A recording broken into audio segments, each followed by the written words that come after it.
people in this world, Doug's like this too, but you wear 5 million different hats. You've got all these different things going on because you also host a podcast and you have a magazine called the Authors Porch. So I just want to give a shout out to those other things you've got going on as well.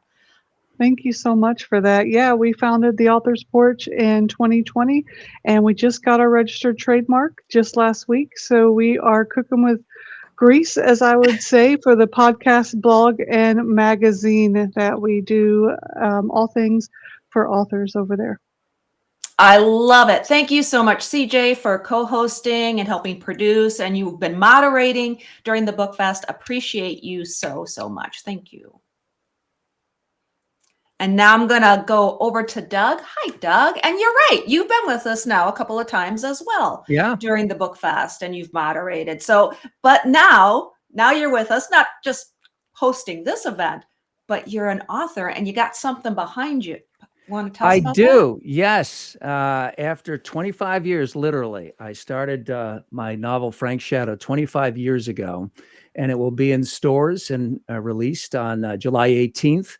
So somewhere in there is a lesson about hanging in there with an idea that you really believe in until you can finally get it across the finish line. And what I also kind of realized at my age, that whatever is said about me as an author, prolific is clearly not going to be one of them, because I got to speed it up a little.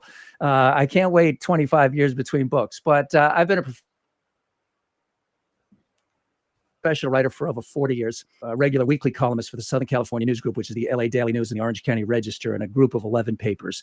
And I worked in television and film and radio. So I've had a lot of different experiences. And but when you get down to it, it's all storytelling. It doesn't matter what the genre is. I don't care if you're a painter and you have one frame that you're going to be working in. You're telling a story in that one frame.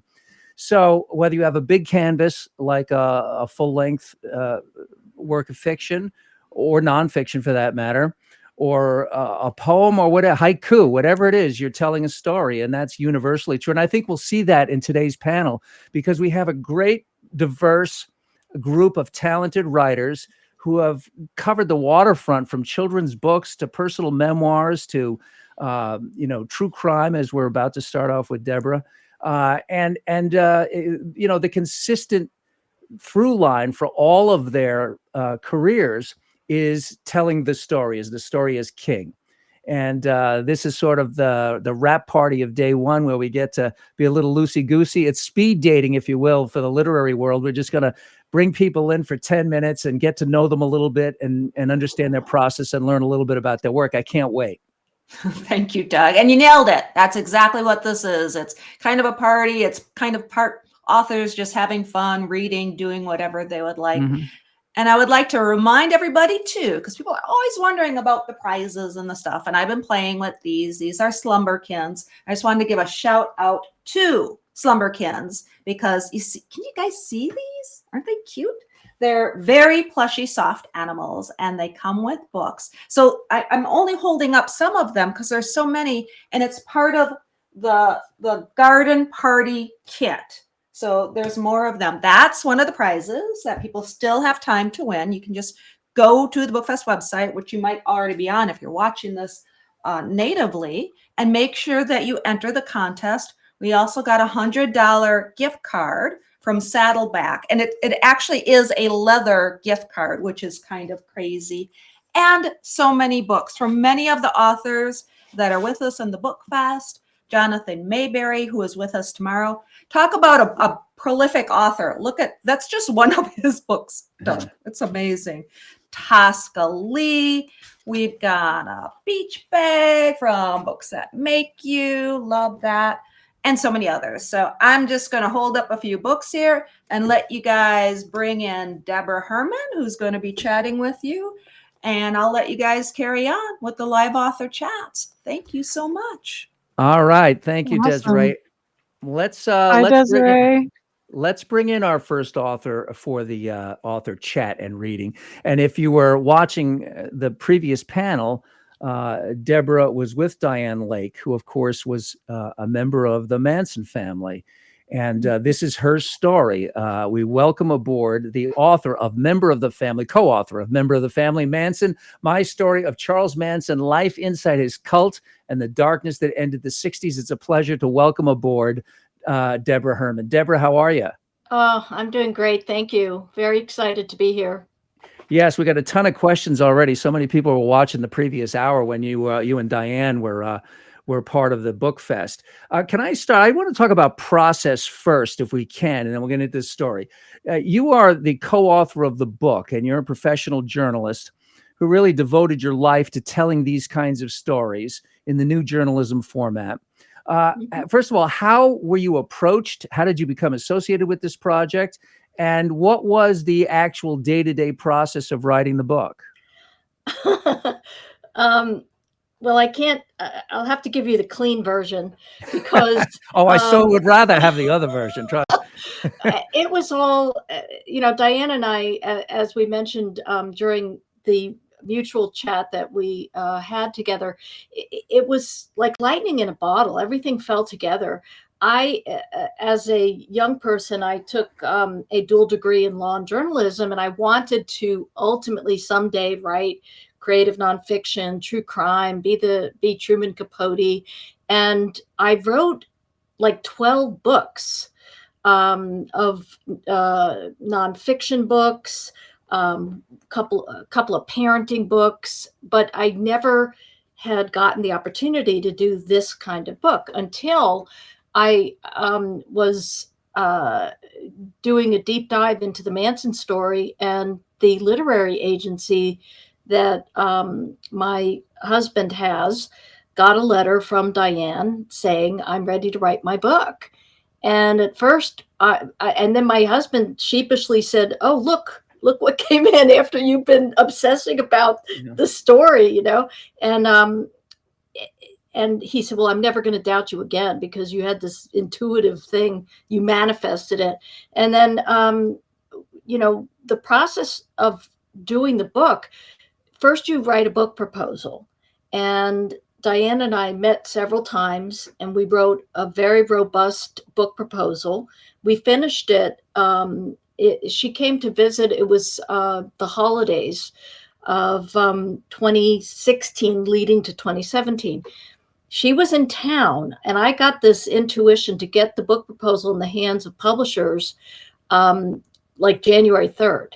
This never happens. On January 3rd, Charles Manson went into the hospital. Yeah. Okay. As writers, it created urgency. We got appointments with major publishers, and we got what's called a preemptive offer, where the publisher, the one that we wanted, gave us an offer that no one was going to refuse. And and so then the news came in where they wanted the book in 90 days.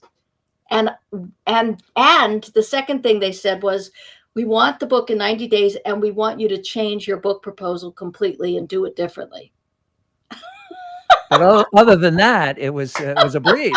So what I did is, right, no big deal. So what I did is I barricaded. I have a writing room in my house. My house is 100 years old, and it had this writing area downstairs.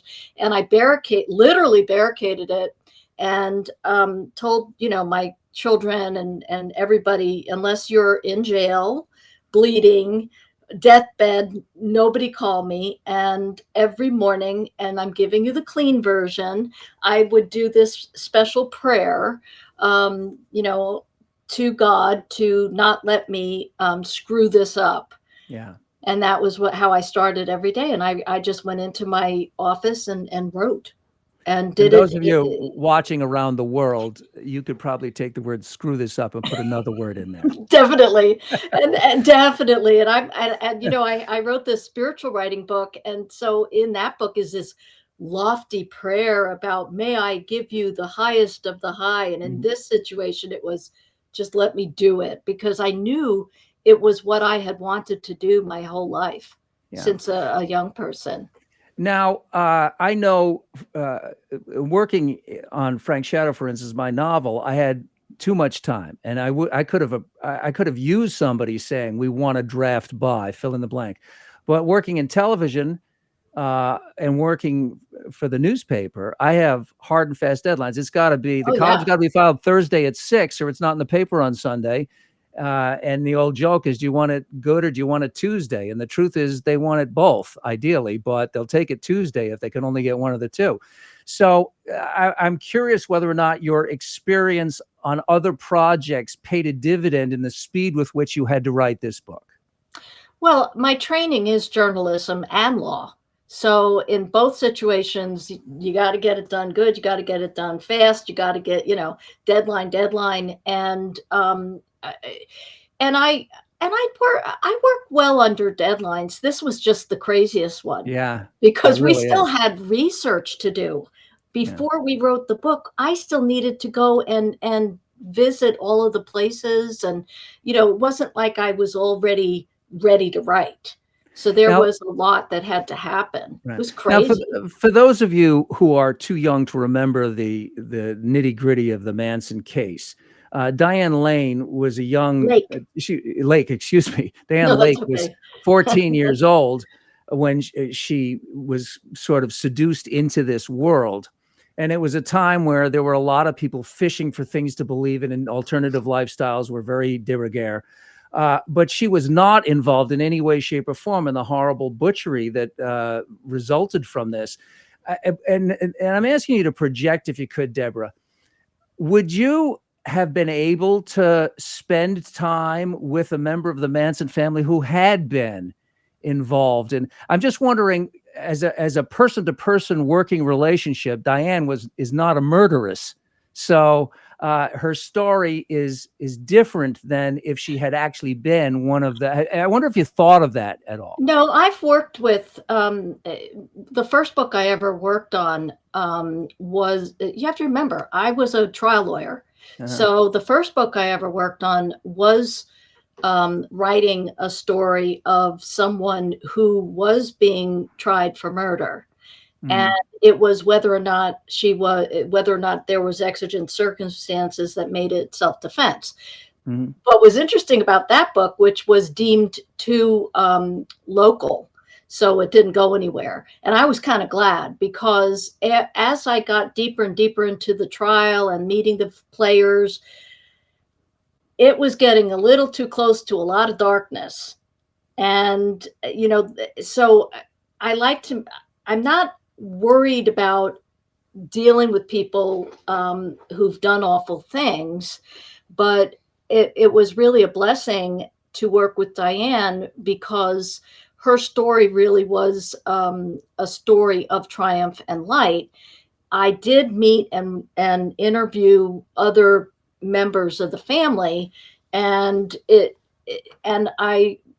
wasn't the same experience. And I've worked with people. I worked on a book that I also didn't continue with, because the story was, I won't mention what it is, but it was a very notorious murder case that had to do with a child. And I was working on the book, and it didn't feel right, and it didn't have the right story.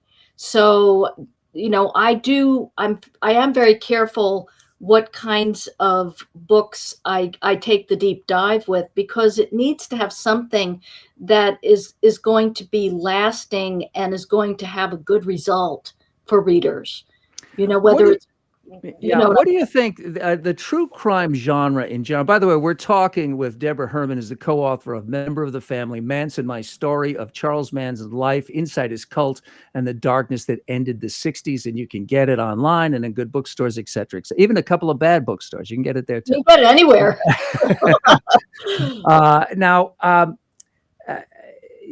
The true crime genre, it's always been popular. We've always, Lizzie Borden took an axe and gave her, 40 whacks. So we've always been captivated by this, but it's particularly powerful now in Netflix streaming series and, oh my gosh. and podcasts all over the place. What is it, do you think, attracts us to this aberrant world of murderers, really?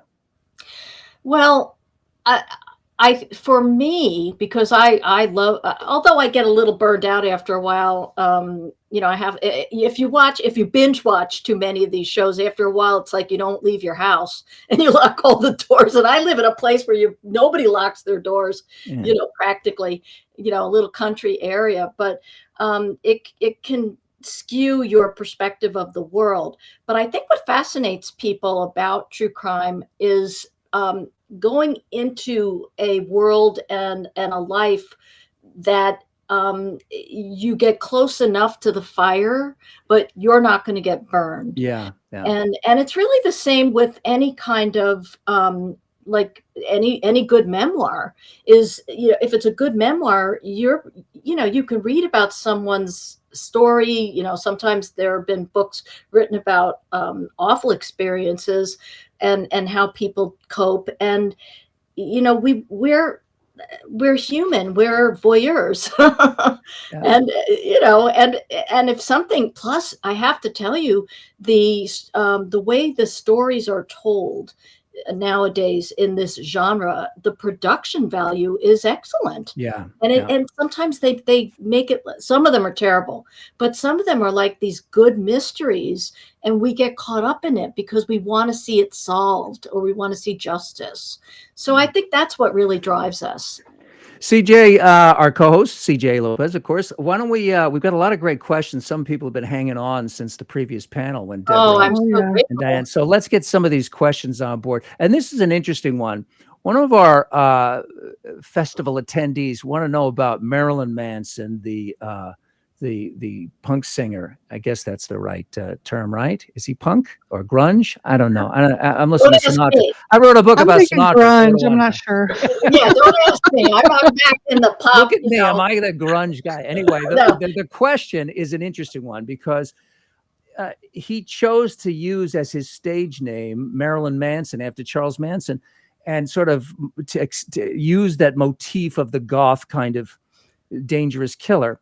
And there is a subculture that romanticizes and even iconifies, if that's a word, Charles Manson. Oh, that was really challenging in writing the book, because I knew that not only was Dianne kept her story. She didn't watch movies. She did, we just got her memories. But as a journalist, on the other side of it, I had to make sure I was historically accurate, because there are so many aficionados, and they were going to say, "Oh no, you got this wrong, this wrong." But if you see, there was the day that Charles Manson died, Dianne and I were both interviewed by CNN, and they asked her point blank, "How do you feel?" And she said, "Relieved." And she was very opposed to the fact, and people can see that, it's on YouTube, and it's on our website.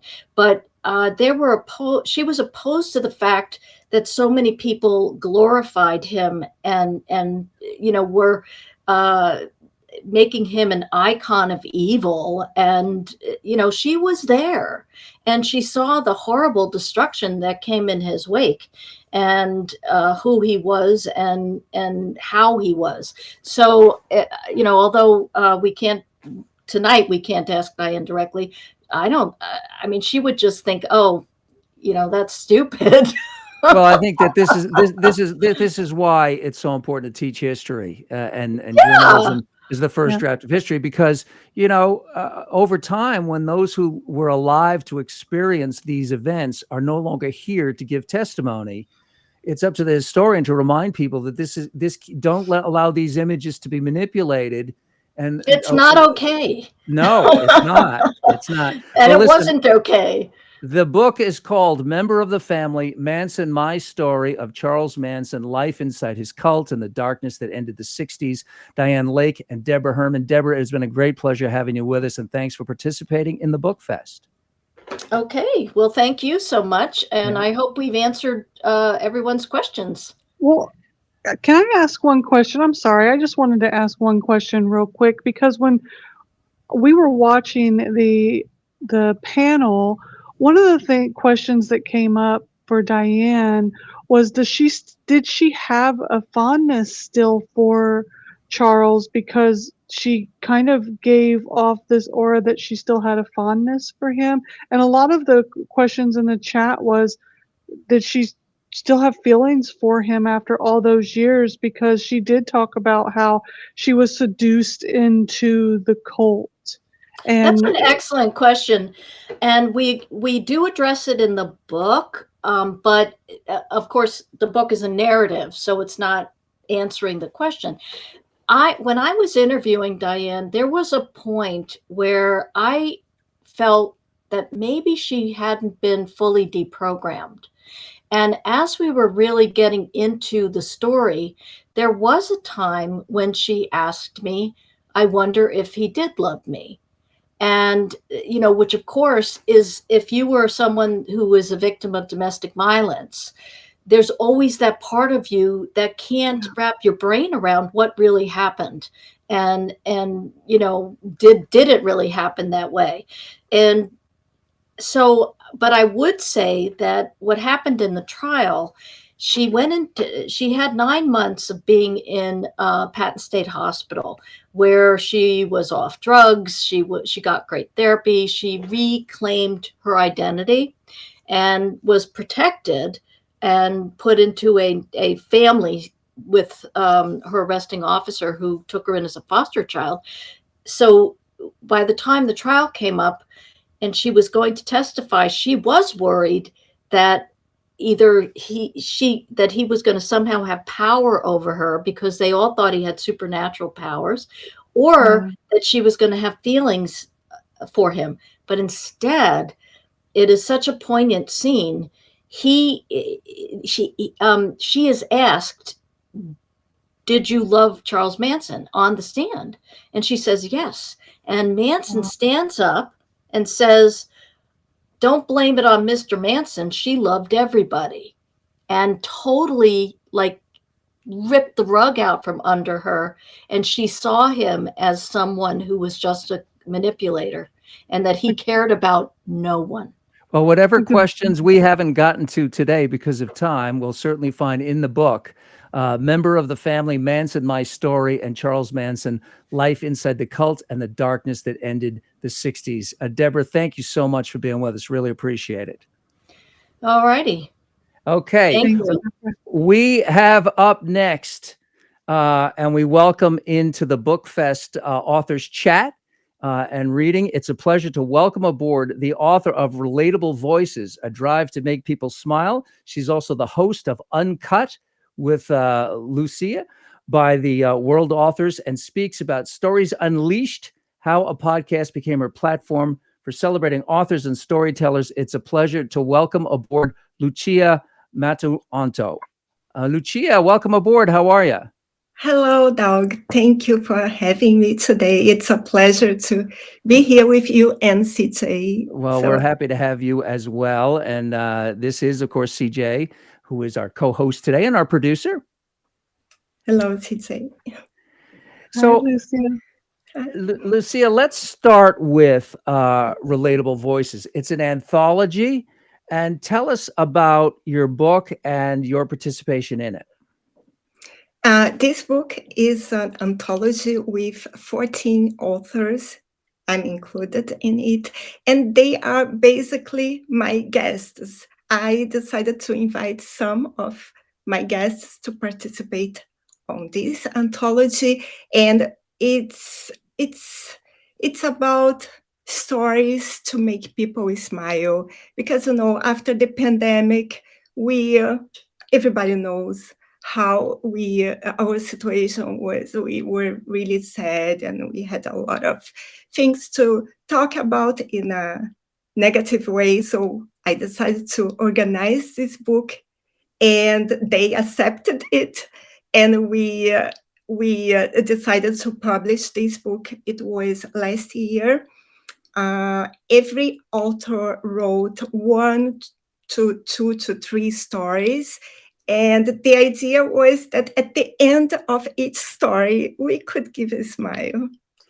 Now, if we were to judge books by the cover, which I know we're not supposed to do, but we do anyway, and I were to line up 100 authors, I would pick you as the person to write a book about making people smile, because you have a smile all the time, which is I mean, am I crazy, CJ? This is the smiliest author I've ever seen. Where's the despair and the It's self-loathing? infectious. It's infectious. Because I don't Thank normally you. smile.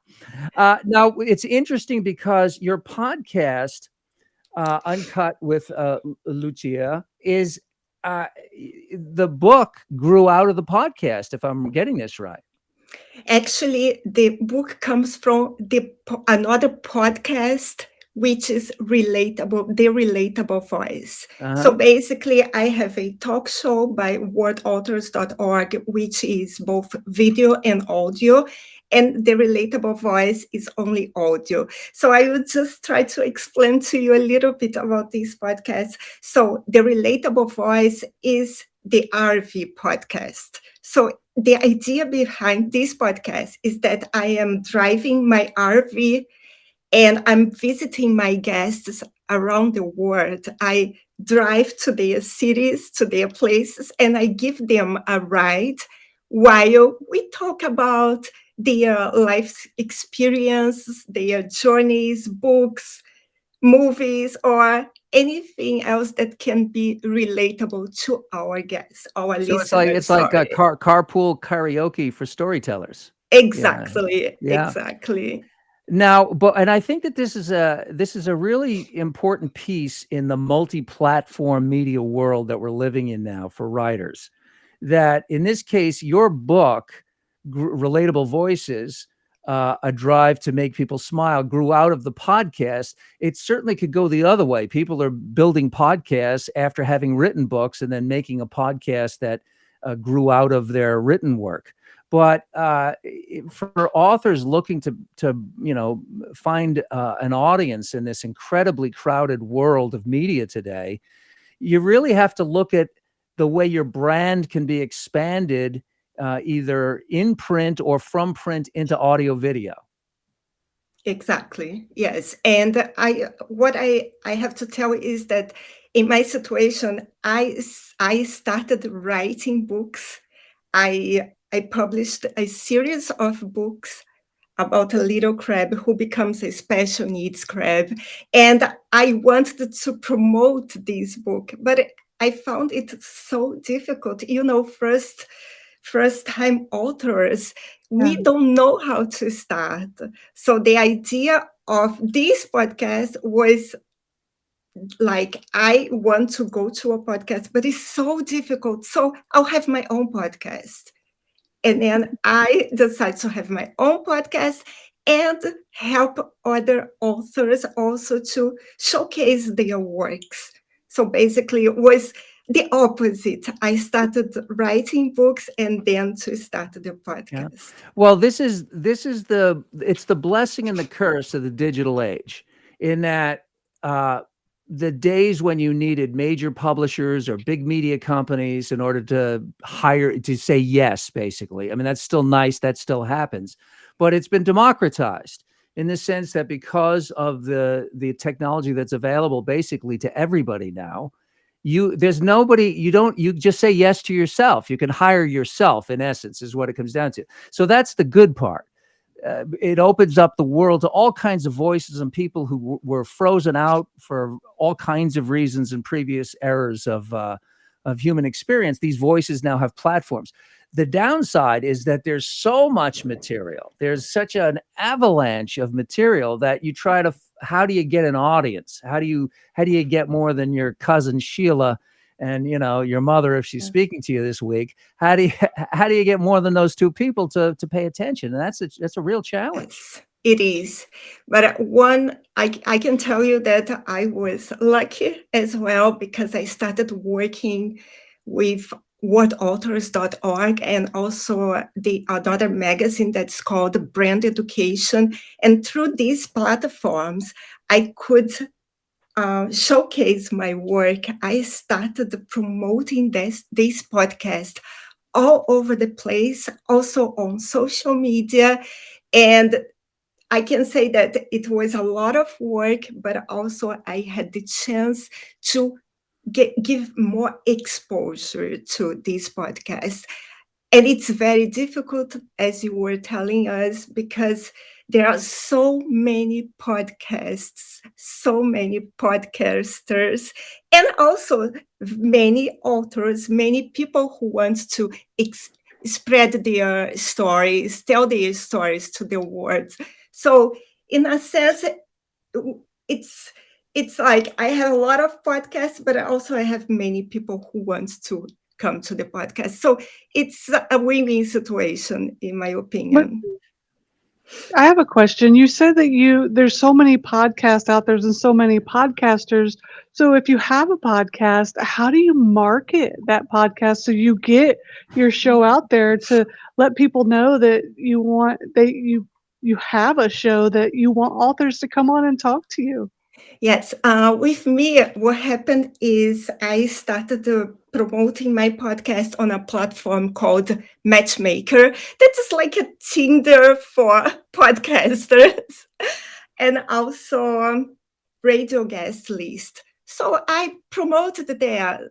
I said, I'm looking for guests. I'm looking for people who want to talk about good stories, books, and then my email started being full of people writing me. Wow. Thankfully, I was so happy and humble to have so many people wanting to come to my podcast.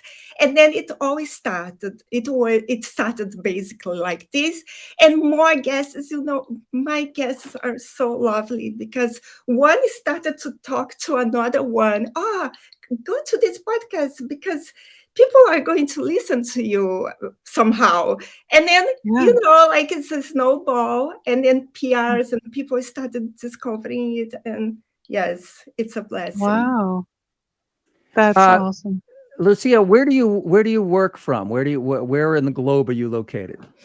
I'm now located in Spain, but I used to live in many different countries, but today I'm in Spain. So nowadays, when I have to interview my guests, I have to drive all the way, for example, to the US to interview them virtually. And I also love that. to another countries. Yes. Well, the reason I'm interested in that is because that's again the amazing phenomenon of the age in which we live, that you can be in Spain, but you can collect stories globally, which brings all of these different life experiences and cultures under one umbrella, and yet the universality of the storytelling is relatable no matter where it comes from. Yes, exactly. Yeah, and talking about your story, Lucia, how do you weave climate change into your books for kids? I have to tell you, climate change is a subject that kind of lives inside my house because my husband works for wind power turbines. He's all about trying to change this problem, and I was always very self-conscious about this problem. And as I've been working with children for many years, I'm a physical therapist, and I was treating kids with some disabilities, and also I had the chance to work in some schools in the US. I realized that I had to tell them more than people used to tell to the kids, maybe because they don't want to tell the kids about the real situation that we are going to, but at the same time, just giving examples. For example, in my book, Out of the Box, what I do is I compare two cities. One city is polluted, is Greytown. The other one is Greentown. So instead of being directly telling them, this is what is going to happen if we don't change things right now, we compare things. I think it's nice when you give two things to kids compare, and then they will choose what they think it's the best. And this is the idea behind my book. It's not a lecture. I'm not lecturing kids. Rather, I'm just showing them the two possibilities that what we have now. Yeah. Lucia Matoanto is our guest, and her book is called Relatable Voices, A Drive to Make People Smile. So I remember the TV show Laverne and Shirley with Penny Marshall and Cindy Williams. When it was syndicated globally, they were showing it in Indonesia. And it was so hard for anybody in Indonesia to comprehend what the hell was going on with these two women working in a brewery in Milwaukee, that they actually put a slate at the top of each episode that said the following series takes place in a mental institution, because the sensibility of comedy is not necessarily culturally transposable from one society to another. But since you have a global audience and you're out to make people smile, I'm curious if you found commonalities. What is there a common touchstone that makes people smile wherever they are in the world? Yes. For example, as I also lived in many different countries, I realized that if you talk about food with people, they just like smile. It's like a big smile. When you talk about books, when you talk about music, so we are all connected in this way. That's why also the name of my podcast is Relatable Voice, because I believe we are all somehow relatable to each other and we connect. And yes, so the similarities are music, food, books, and dance. There are so many, but basically food. Now, if people want to connect with you, how can they do so? How do they reach you? They can find me on my website, www.luciamatuonto.com. Also on Instagram, _relatable_voice. I'm also on Twitter, Lucia Matuonto, LinkedIn, Lucia Matuonto, and yes, and many other platforms, Facebook. I'm all over the place. Well, we're glad you were with us today. It's been a pleasure Thank talking you. with you, and we wish you nothing but continued success. Lucia, thanks for being with us so much. Thank you very much for having me. Thank you. And I also want to take just a quick second to apologize to our first guest, Deborah Herman, because I must have been looking at sundial. I shorted her on time, and that was 100% my fault. So my apologies, Deborah. It was a fascinating topic, obviously. And we have another fascinating person to talk to. Yeah. And we're going to be here, by the way, till 6 o'clock Pacific. So you can do the math wherever you are. But the next guest for the BookFest, Spring 23, is Tashina Anderson. And Tashina is the author of Fill Your Cup, Discover the War Between Life and Faithfulness. And it's a pleasure to welcome aboard Tashina Anderson. Tashina, how are you? Hey, how are you guys? We're okay. Good. Man, she was so good. I cannot wait to look her up some more. Man, that was so good. Well, she does make you smile. I got to say, she's just got that smile on her face. Exactly. Yep. I was like, man, I'm smiling back here. She's smiling over there. It was intoxicating. Yeah. Now let's get into filling your cup, because everybody wants who wants to see the glass half empty, right? We want to see that cup full. Very true. Very true. And tell us in simple terms that even I can understand, what is the war between life and faithfulness? So that'll wrap you back around to the title of the book. So the thing is, I think the problem is we have a life cup, is what I call it. And then we determine, we got some things that are put into our cups by, past things that have happened, friendships, family. And then throughout this life, we go on this journey, and I think our cup begins to be full, but we need to evaluate. And I think sometimes this is what the book is about, is stopping to evaluate what is in the cup. Is it doing something positive towards your life? Is it still bringing happiness? I think sometimes we don't take that moment to say, wait, what's the fine line between, hey, is this going all right? Hey, I want to make a mindset change. I want a heart change. We just need to stop and evaluate and discover that thin line that's between life and then faithfulness. Are we being faithful to what we believe? Are we being faithful to those around us? All of the above. You know, one of the things that I've learned as I've gotten older is to look in the cup and see, did I put that in there, or is that somebody else's stuff that's in my cup? And I think that it's easy to get distracted by chasing other people's dreams. Yes. Yes. And not only, I would say, yeah, like our parents, you can look back to your parents. They probably had some influence on which direction you went in first. What you believed at first, what are those imprints that are put on your spirit and your mind when you first come into the family? How can I get away from that? Is it okay to get away from that?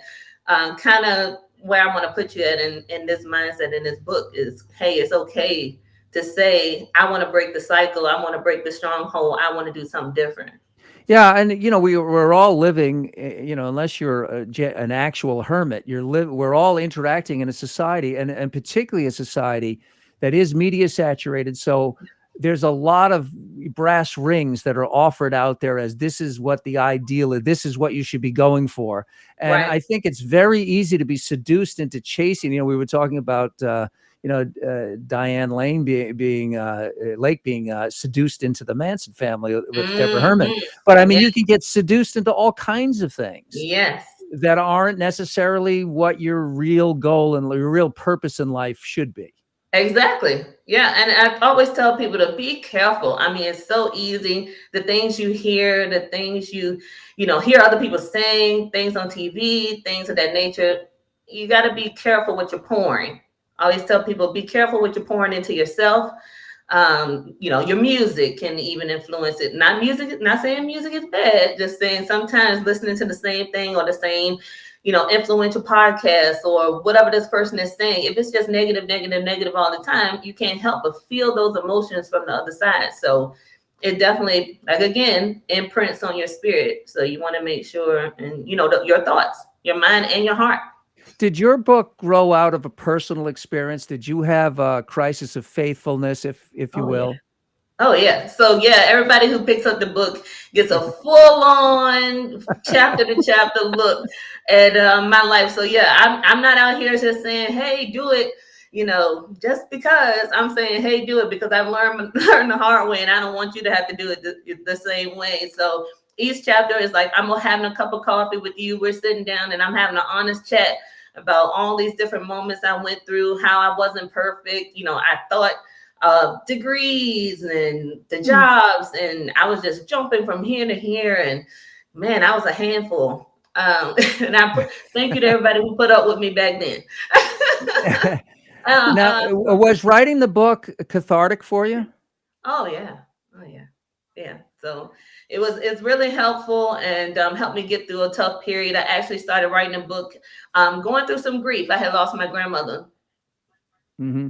Well, I think that most writers will find that no matter what genre they're writing in, that the process of writing is a form of therapy. Yes. It just somehow magically is. I don't know why it is that way, but it is. We have a bunch of great questions. One of them coming in is, how can we empty the cup from negative things? Well, I would say, again, I always tell people, figure out what the negative things are first, because sometimes you think the things that aren't so bad are good for you. And then I would say, replace it. Let's say something simple as music. If you're listening to something that's not inspirational or something that's pouring into you positively, I would say pick another artist and see how changing, maybe not listening to it 5 or 8 hours a day, maybe listen to it short periods of time. Not say throw it away completely, but just saying limit it a little bit. Yeah. And so this is a really great question. What do you say to somebody who looks at their cup and it's empty? They have nothing in the cup. Yeah, so I just actually posted about that yesterday. I was saying how it's crazy how sometimes we run on empty and there's no way that we can pour into other people. I would say for a person who's running on empty, the first thing you want to do is make sure you make time for yourself, quiet time for yourself. Find things that you enjoy doing, find closeness with people around you. If you can't find a community of people around you that are close to you, maybe you're apart from your family or something like that, there are so many things that you can do to connect online or connect with a group in your community, your church, any place. People are willing and want to be there for you. So just know that people want to be there for you. Just sometimes you got to open up. Yeah, I mean, finding passion. I mean, we always hear that word passion. We think of one of those beach books where it's always guys, their shirts open.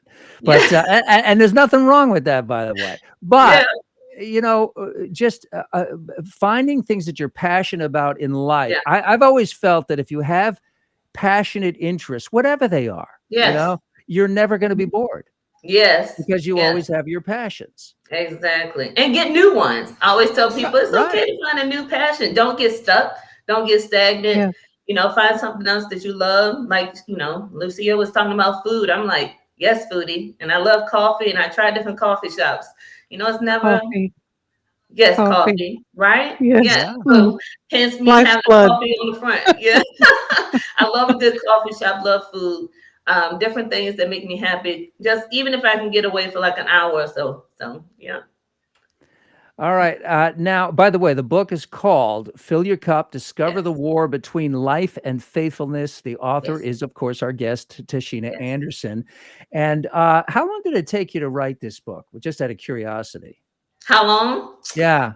Oh, not very long. I have to tell you, I started writing around August. I would say September, October. I got October, and then by January, I was finished and just had it in a Word document. And the next thing I knew, I was like, oh, I'm just going to leave it here. And my husband was like, what are you going to do with this thing? It looks like you should do something with it. And I was like, maybe. And that's how it happened. So it was pretty quick. I was writing like every morning. Now, do you have you been writing? Is this your first book? Oh yeah, this is my first book. I haven't. Well, I'll tell you, I'm not letting the secret out, but I've been scribbling a little bit here and there, and everybody's like, "Is there a second one brewing?" I don't know quite yet. Maybe. Okay, well, we'll certainly be looking for it. And there's another BookFest next year, so who knows? Yes, there you go. Now, Bring that Tashina, second one. How do we reach you? How do people get in touch with you? Yeah. Feel free to definitely message me anytime, email. I'm on Instagram, Tashina AP. I am on Facebook. You can find me there as well. I have an author page, Tashina Anderson Place, author. Just reach out. I look forward to talking to everybody. You have questions, maybe I didn't get answered, please let me know, and I can definitely answer them for you. All right. Go out there and fill your cup, folks. Tashina Anderson Place, thanks so much for being with us. We really appreciate it. Thank you. Thanks, Tashina. Thank you. All right, have a good day. All right. All right. Well, you're listening to the live author chats and readings. I'm Doug McIntyre, and CJ Lopez is my co-host here and producer of this great event. And we've got a whole bunch of other. Oh, I heard a dog. Animals are part of. They're part of the ambient sign of the online world. You're going to hear animals. That's just what it is. I have a giant bird feeder right outside the door of my office here, and I'm starving the birds today because if I feed them, it'll be like an Alfred Hitchcock film soundtrack. Well, maybe I should have fed them, and then they could have been asleep. Maybe that's the problem here. Well, they'll be banging on the door before we're done here. All right. Speaking of feeding, how's this for a smooth transition? The author of Tame Your Appetite, The Art of Mindful Eating. It's a pleasure to welcome to the BookFest, Dr. Sheila H. Foreman. Dr. Foreman, how are you? I am doing great. Thank you so much for having me. And I've been loving all the talk about food and eating. It's perfect segue for what we're about to talk about. Now here's the thing about me talking to you about eating, because I will tell this story briefly, but it'll tell you everything you need to know. When I was 40 years old, I'm a bachelor, and I'm at the grocery store buying what I eat. And it's on the belt, and the cashier is ringing everything up. And she looks at what I'm buying, and then she looks at me, and she says the following: "Are your mom and dad out of town?" Okay? So I have the least, I eat like a 9-year-old. I still do. If it wasn't, my wife has brought me up to maybe a 12-year-old. But the bottom line is, I am the opposite of a foodie, but I do understand that we are what we eat. That's really true. And it has a tremendous impact on how we feel, not just physically, but psychologically, how we feel about ourselves. It's a hugely important part of life. You're so right. And the fact that you eat like a 9-year-old or a 12-year-old is actually lovely, and it is consistent with mindful eating, because mindful eating is about learning to eat what you want, what your body wants, and not feeling compelled to eat what diet experts or other gurus might tell you. So the fact that your cashier recognized your preferences, good for you. That's mindful eating. Well, you know what I'm doing now, because the thing is, I could live on peanut butter alone, but I have no willpower. I don't. So I buy from a restaurant supply online store those little tiny cups of peanut butter you get in the breakfast room at a Motel 6, and it's a half ounce, and that way I limit myself. It's like, I guess I'm taking just a small bit of opium is really what it comes down to. But anyway, and you know what, Doug, as you become a mindful eater, you will eat naturally the right amount for you. And it may be that small cup is exactly the right amount for you. Well, it's the fix that gets me through the day anyway. Now, let's talk about how you came to focus on this area. You're a PhD, you've got a PhD, a doctorate, and this is something, because the mind and how we eat is totally connected. So I began my professional life, believe it or not, as an attorney. And then after about a decade, I decided I didn't want to do that anymore. And I went back to graduate school and became a psychologist. And in the course of becoming a psychologist, one of the things I learned was that I got through law school on peanut M&Ms, which was me stress eating and emotional eating. So I ended up turning my attention to emotional eating and built a clinical practice helping people overcome emotional overeating.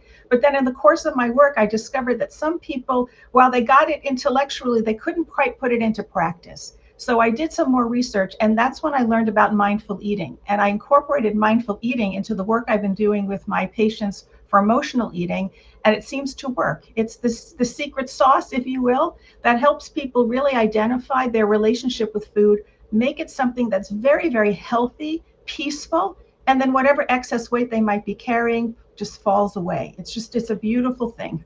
How do you define mindful?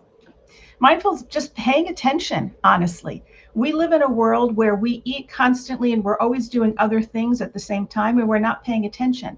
But when you just slow down and just start paying attention, your body will tell you exactly what to eat, when to eat, and how much. And the more you're able to tune into that, the more in sync you are, the more mindful you're being. You know, I worked for a quarter century in the radio business, and we're one of the worst fed group of human beings on the planet. We just eat, vending machine junk at 3 o'clock in the morning. But one time I actually wrote a newspaper column about this, that I could eat 2,000 calories a day before I eat a meal. You just knew which desk in the sales office had the M&Ms and who had the Reese's peanut butter cups. And then there's 2 people are having birthdays, so there's going to be cakes in those departments. And before you eat dinner, you've already had like 2 days worth of calories. And that is non-mindful eating. It's just actually what I call mindless eating. Yeah. And in my books, I talk a lot the idea of just eating just because it's there, grabbing it. You're not necessarily hungry. And one of the skills that I teach in both the books, Tame Your Appetite, The Art of Mindful Eating, and my other book, Mindful Bite, Joyful Life, which is a 365 days of mindful eating, is to learn the difference between physical hunger and emotional hunger. And whenever you're eating for non-physical reasons, from my perspective, you're eating for emotional reasons. So you might be bored at work, you might have been stressed out, and that might be why the vending machines were calling to you. Dr. Sheila Foreman is with us, and her book is called Tame Your Appetite, The Art of Mindful Eating. And you're going to do a reading for us, which we're looking forward to. It would be my pleasure. I thought I'd read a little bit just from the introduction, just to see if the audience resonates with what my book is offering. Does this sound like you? You're unhappy with how much you weigh. Despite being smart, educated, and successful in other areas of your life, you find yourself overeating when you don't want to or know you shouldn't. You are frustrated because you keep regaining any weight you might lose.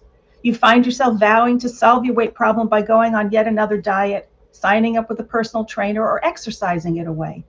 Or you're at that point in life when you're thinking life is too short. You'll never be at a weight you're happy with, so you might as well give up. Stop. Before you sign up for another weight loss program, fork over thousands of dollars at the gym, or shove a Snickers bar in your mouth, hear me out. Your usual ways of trying to manage your weight haven't worked for you, because the truth is diets are only temporary solutions. Excess exercising can lead to injury, and neither of these options address the emotional and mindless aspects of eating. The truth is you're not alone, and most important, you're not a failure. We live in a world where it's becoming harder and harder to maintain a healthy weight without a lot of effort. Our world's obesity epidemic is at an all-time high. People everywhere are struggling to lose weight and keep it off. And despite our best efforts and the newest diet plans and promises, we are failing miserably. Worse yet, with each additional diet, we are gaining more and more weight. But don't worry, there is hope. I have a way out of your struggle with weight and your war with your body. I know I've been there, and I've used what I'm about to share with you to release the excess weight I was unhappy with and make lifestyle changes that have led to peace with food and my body. I'm no longer plagued with concerns about what to eat, when, or how much. I've learned to trust myself in such a way that I can distinguish between emotional and physical hunger and make choices that are ultimately in my best interest. I can truly say that I healed my relationship with food. And then the book goes on to describe 5 steps to becoming a mindful eater. Now, the American diet has obviously been sort of satirized globally. In fact, I remember my wife and I were in an elevator in Iceland, and a woman got on the elevator with us, and when she found out, she goes, "Oh, I didn't know you were Americans. You're not fat." And I thought, wow, is that what the world thinks of us now? But it's true, because it's becoming a global phenomenon that we've defeated for largely, unless there is state-sponsored famine. There's a famine that's the result of geopolitical disturbance. The truth is that we now have overeating, and obesity is the health crisis, not starvation and hunger. It's true. There's a term, globesity, which is talking about the global epidemic of obesity in the world. And from my perspective, when people stop dieting and stop using external guidelines for how to eat and really get in touch with their body, they'll settle down into the right amount of food for them. And what ends up happening is you're not reaching for food as much as you used to, because all food is allowed. It's just, what are you hungry for at any particular moment? All right. Well, Dr. Sheila Foreman, thank you for being with us again. The book is called Tame Your Appetite, The Art of Mindful Eating. If folks want to reach you, how do they get in contact with you? Easiest way is the website, tameyourappetite.com. All the contacts for me are in there. Links to the books are in there. There's also lots of other information all about mindful eating, self-help programs, you name it. It's the easiest way to find out more about me and my work. Sheila, thanks so much for being with us. Really appreciate it. Thank you for having me. Thank you so much. Pleasure. Really enjoyed this. CJ, I don't know about you, but now I suddenly am hungry. I'm very hungry and ashamed all at the same time. Well, it's fantastic. It's all wrapped up in one. Bye, Dr. Sheila. Bye-bye. Thank you again. Appreciate it. All right. We reached the halfway point, by the way, of the live author chats and readings. We're having a great time. This is the Spring 23 BookFest. CJ Lopez is our co-host. I'm Doug McIntyre, your host. Desiree will be back with us later. My book, Shameless Self-Promotion, is called Frank's Shadow, will be out in July. Not only buy it, but buy in bulk. Okay. So we should bring in our next guest, right? Let's keep the train moving.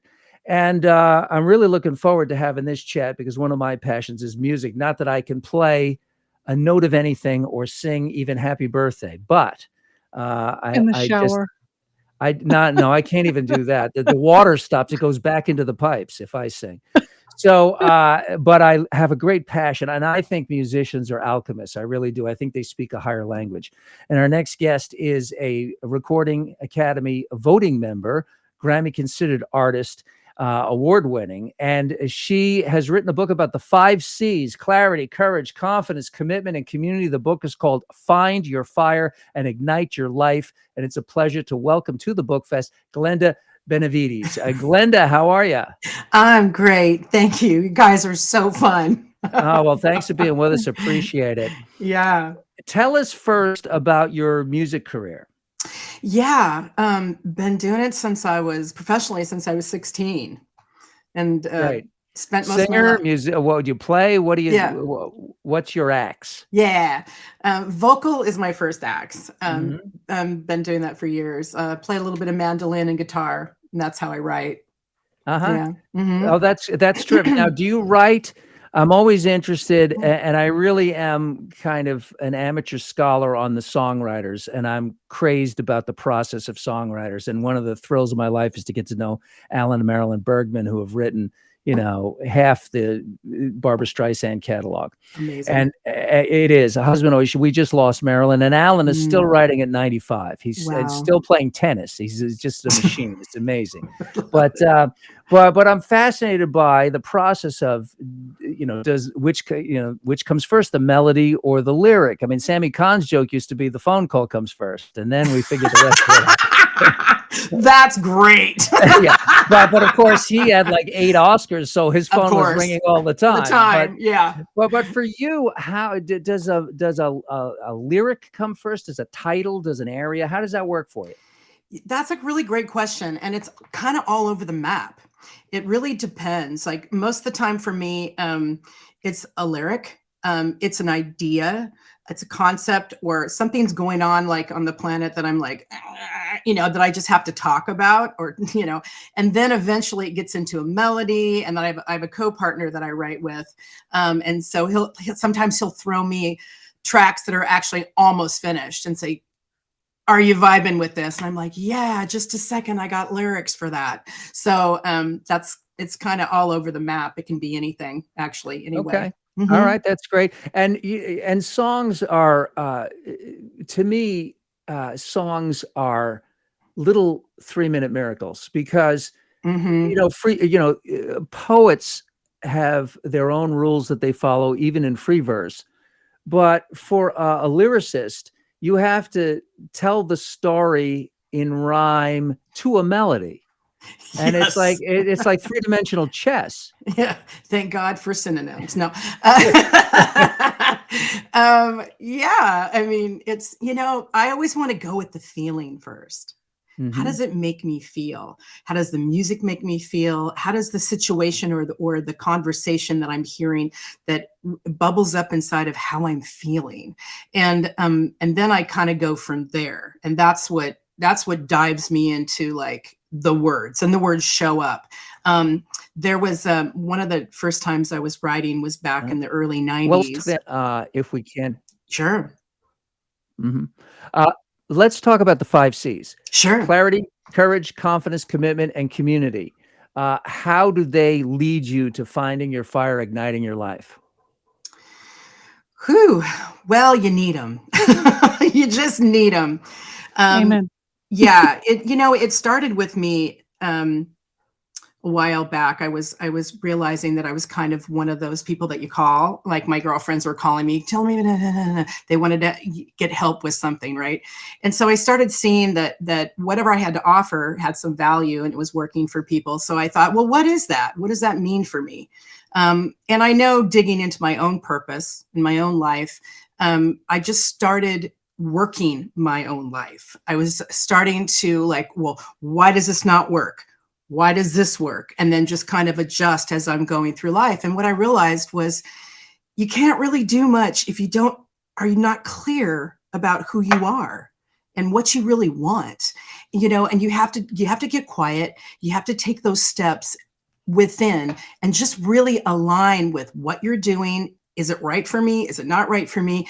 And then once you've got that clear picture, then you're sitting in a place of like, okay, what does it take to do that? And you should have passion inside of that clarity. And then I thought, okay, well, after I'm clear about what I want, how do I have the courage to do it? And all of us are nervous or not confident, right? You can't put confidence before courage. You've got to have courage. So I really felt like inside of courage, you have to start with the willingness. Then you just need to jump out there and try something, whatever it is for you.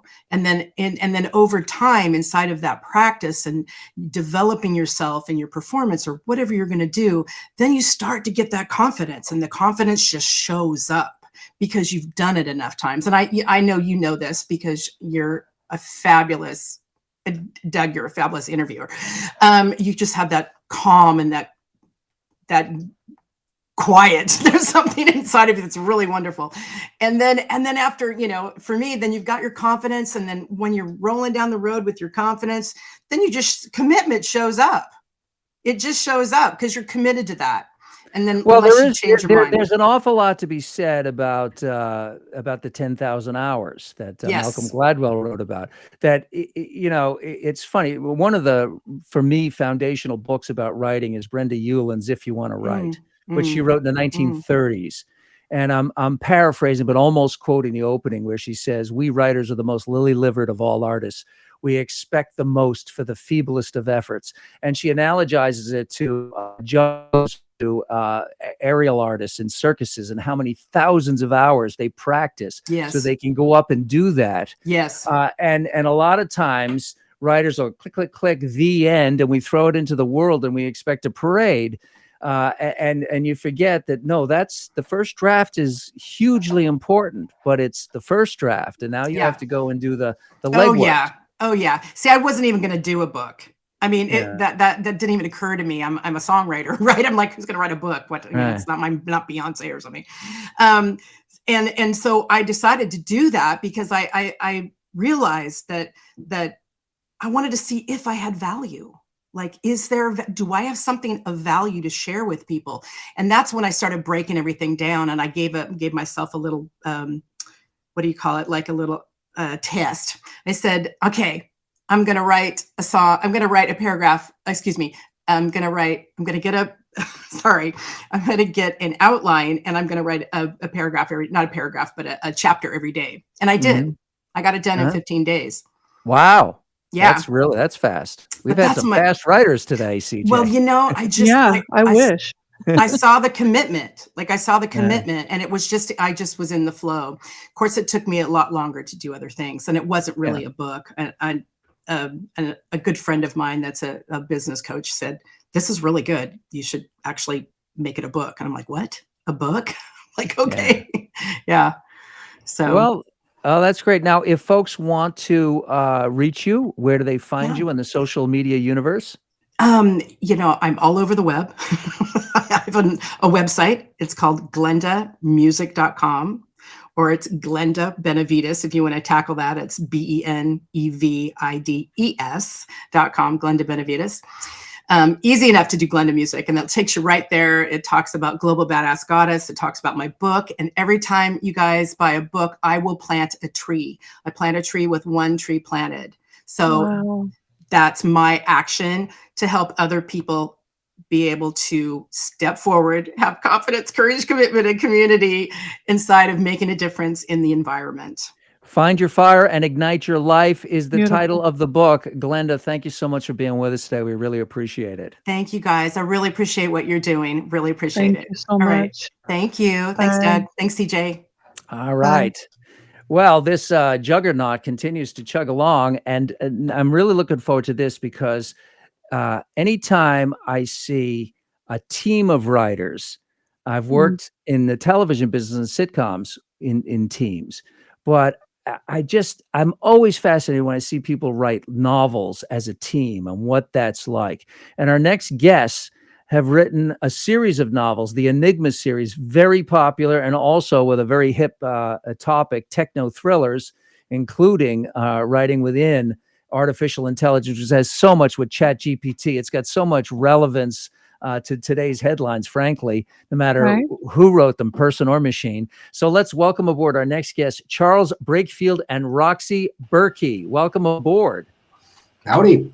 Hi. Hey. Hi, Doug. Hi, CJ. This is a great show. It's been fabulous. All right. And full disclosure here, Doug, we are not deep fakes. Oh, well, you say that, but how do we really know? There's no way of actually knowing, but we'll just go with it one way or another. We'll take your word for it. Why not? Right. They're not robots. No. So let's start with my initial inquiry. how do you know? I just finished a novel. It took me forever. Unlike our other writers today who did it in 15 days or 5 minutes or whatever, it took me 25 years to finish this damn thing. But how do you work as a team? Do you split up chapters? Do you work in the same room together? I'm just curious about the process. So we backgrounds, Doug. We were all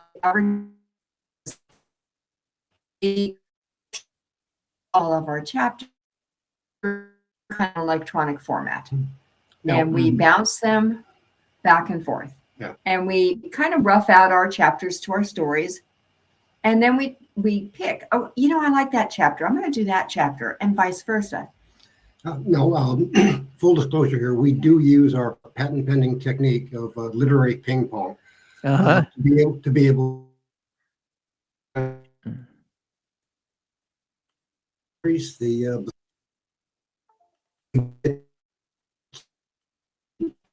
story that you can't tell that it's it's anything but a single voice, and that's the goal. Yeah, I worked on television series. Specifically, what one immediately comes to mind was a Mike Hammer script that had to be written overnight, and I split it up with. And I always want to do the first scene because I figured, well, I get to start it. I don't have to worry about picking up someone else's thread. But you know, we split up scenes and then would get together and kind of make it sound like one person wrote it. But you have another challenge because Enigma is a series of books, so you're planting seeds for future storylines, and I'm curious as to how far down the line do you see the series? In other words, when you're on volume 2, can you see a volume 4? Can you go that far ahead, or is that too far down the road? It's a great thing. When we started writing the books, so I think it's going to be a series. So 12 books capped the Enigma series for that particular area. And to be honest with you, Doug, we just released book 1 of the new series called Enigma Heirs because I didn't want to do a chapter 13. I didn't want to do it. Book 13 was, you know. Mm-hmm.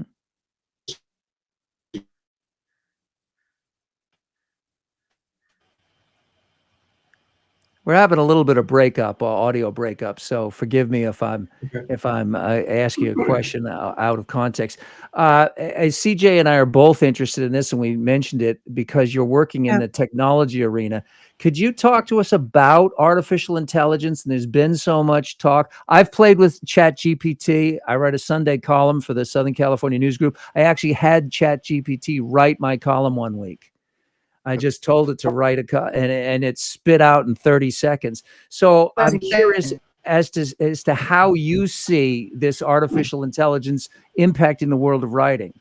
Well, if I could be candid here, we find it poisonous, and I'll show you. I'll tell you why. We in this book that we just. So just real quick, I'm sorry to break in here, but I want to try to help out with some of the tech issues for Rox and Charles. And our tech side gave us a little bit of some help here. And if maybe the camera goes off, if you guys turn your camera off, and then maybe we can see if we can hear you a little bit better.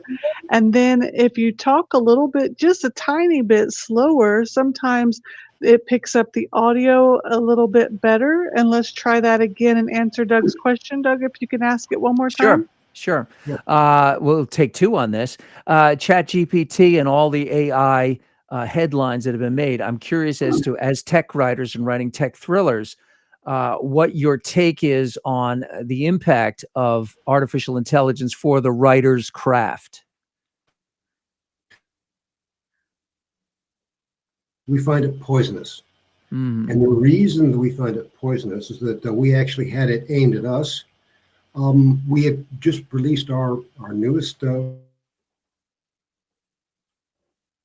we had asked. Well, we're having some real serious problems here, unfortunately. It does seem like we're having a little more tech issues. So what we're going to do is we are going to So, CJ, bring. Go ahead. I think I heard Rock say my name. Maybe we could move on and then come back, circle back. Yes. I think that would Let's be best. Yes, let's bring on Dr. Roger Leslie, if that's Yep. okay, Doug. And then we're going to bring in, after Dr. Roger Leslie, we'll bring in Rox and Charles. Yeah, we'll Rox circle and back and Charles see if Beck. we can. Okay, Yeah, excellent. awesome. Okay, good. Okay, and let's do exactly that. Well, you know, it could have been artificial intelligence. Some robot somewhere was jamming the signal. You know, that's my conspiracy theory. So coming up right now, from inspiration to publication, and the author of Light Comes Out of the Closet. It is a play. He's going to talk to us about the joy is in the journey, and that is true. If you can't enjoy the journey, then it's going to be a joyless life, especially as a writer. Please welcome to the BookFest, Dr. Roger Leslie. Dr. Leslie, how are you? I'm doing great, Doug. Thank you so much for having me on. I appreciate it. Oh, I love that background. Thank I feel you. like we're in some kind of a dome or something in the Duomo in Florence or something. Anyway, so let's talk about the journey, because the journey, you know, this is a writers' conference. This is a book fair for readers and writers and lovers of books. And the writer's life is generally a very lonely life. And but above and beyond the world of books and writing, life can oftentimes be a grind. It can really be difficult, no matter what your activity is. So learning to appreciate and take actual joy in that journey is paramount to a successful life in any aspect. It would seem to be self-evident, but it's not always easy for people to do that. That's true. And the nice thing for all of us as writers and artists is we have those big dreams that we can pursue. You know, when Helen Hunt came up to the podium when she won her Oscar for Best Actress, the first thing she said was, "You cannot be an actor and not dream about this moment." So I want to encourage authors to continue dreaming big. You know, if you aspire to win the Pulitzer Prize, or you want to have a New York Times bestseller go to #1, those are fabulous dreams, and those are fantastic things. But the joy in those moments are very fleeting, and they come around very rarely. So the important thing is to know how to enjoy the journey as you're taking it in the day-to-day of what you're doing in the creative process. Now, one of the challenges for people with big dreams is that they also have to deal with cold, hard daily realities, which is like eating, you know, and having a roof over your head and things that aren't necessarily. And to do that, they frequently are tasked with jobs that many times people feel are dream crushers. So finding that balance between the yin and yang of the big dream, but the reality of everyday granular life can really be I think it is the challenge, isn't it? Especially for artists. Yes, it can be. And as a writing coach, I tell my clients, you need to set writing goals. But the way you word those goals makes all the difference on whether you're going to achieve them or not.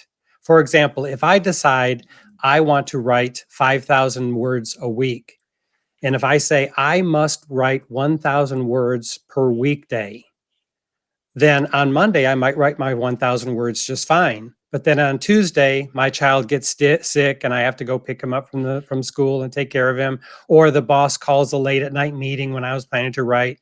So if I don't get around to writing on Tuesday and don't get in those 1,000 words, then I've not achieved my goal.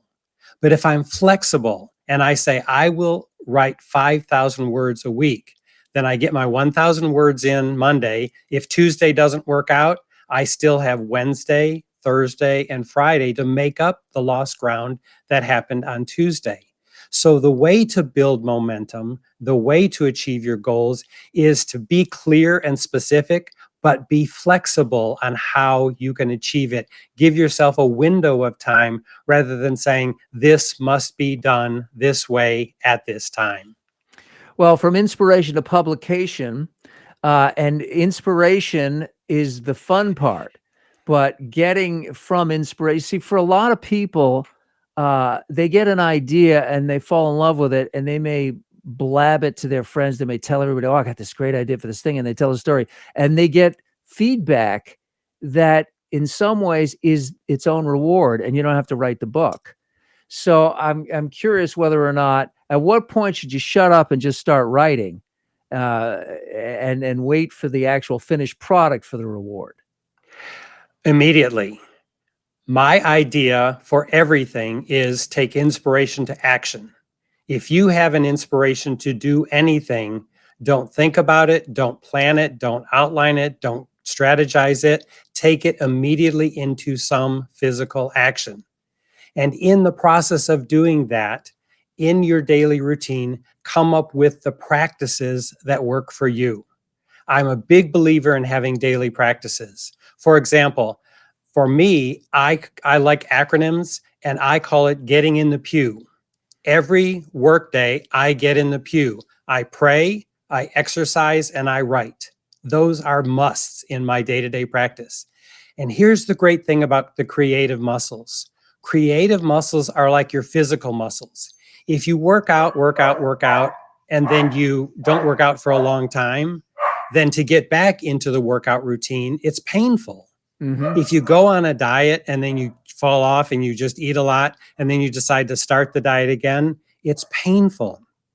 But if you're in the process of doing a daily practice, especially with your creativity, all you have to do is go sit at your computer and the creativity will maintain itself, because creative muscles have muscle memory just like your physical muscles. So on days you're not feeling particularly inspired or not creative, you don't need to force yourself into doing anything. Just go back to your computer, sit there, and if you're in the practice of doing something regularly, it won't be painful like going back to a workout, because the muscle memory of your creativity kicks right in and you will move right into that space effortlessly. I promise you that happens every time.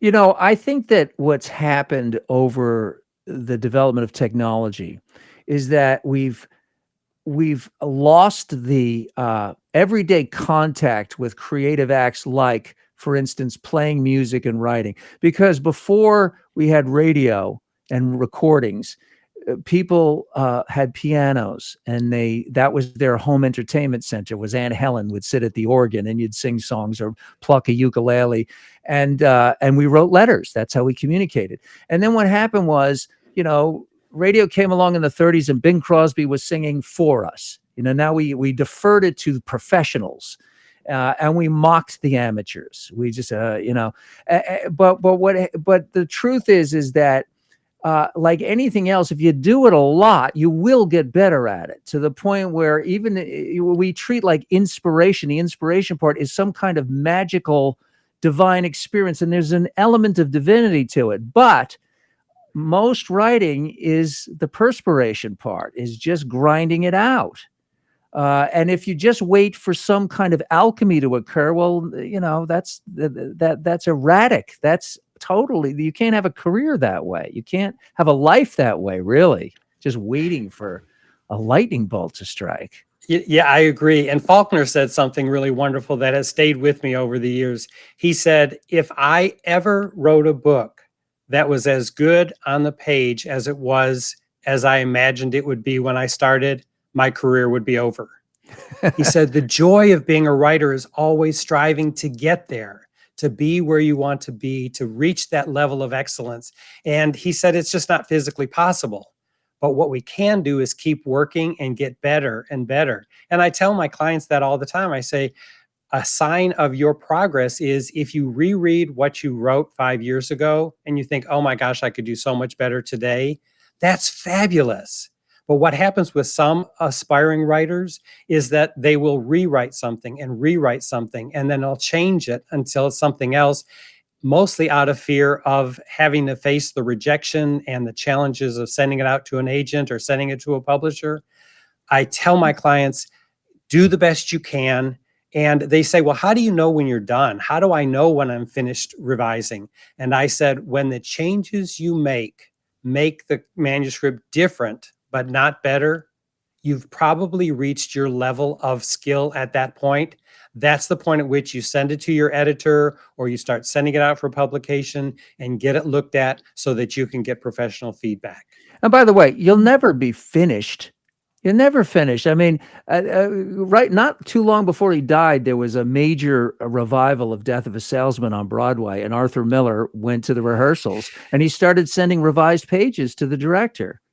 And the producer said, Arthur, you know, the audience's lips are moving. They know that you can't change the dialogue of, but you know, he was seeing it as an older man. He had a different perspective on Willy Loman.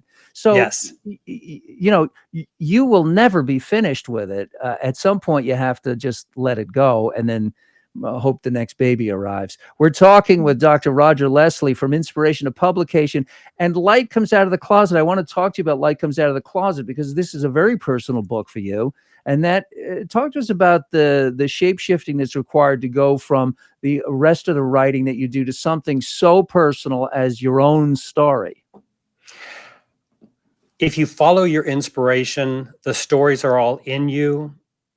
My recommendation to any writer is just to sit down and in that first draft, have the courage to bare your soul. You can always take things out in later drafts, but when you tell your first draft story, put everything in there and go as deeply as you can. And that's what happens with a memoir. You go through your memories and you put everything in there and you determine, okay, what is faithful to the story? What helps tell the theme, what expresses the message that I want to give. And it's a matter of digging into your soul. But that's what's exciting about writing. I think that's why many writers do it, because you have to dig that deeply to figure out what's in there. And part of the adventure is we don't always know what's down in there until we start digging and we do the writing itself. The book is Light Comes Out of the Closet, as well as From Inspiration to Publication, and the author, Dr. Roger Leslie. And if folks want to reach you, how do they get in contact with you? My website is simply rogerleslie.com. They can email me directly through my website. I'm a publisher. I'm a writing coach. I'm an editor. I have many books. The books are all on there. I teach courses on writing. I teach courses on personal development. Everything is there on my website, rogerleslie.com. All right. Well, folks, go check it out. Roger, thanks so much for being with us. We appreciate your being with us on the BookFest. It was a joy. 2023. Thank you so much. Keep writing, everybody. Keep writing. Thanks. All right. Now, CJ, I believe we're going to call an audible here and shuffle the deck slightly. And we appreciate Danielle Soboleski for allowing us to do this, but we think we've got the technology problems unscrambled for Charles and Rox. So let's bring back Charles Brakefield and Rox Berkey. Welcome back, authors of the Enigma series. There you are. Hey there, how are you? Is this better? I mean, it sounds so far, yeah. Excellent. We got rid of the robots. Let's revisit some of the stuff, because we did have a lot of bad breakup when we had you earlier. So could you talk to us, just recap again your process for writing as a team? Actually kind of rough out where we want a story to go. We pick the chapters we each want to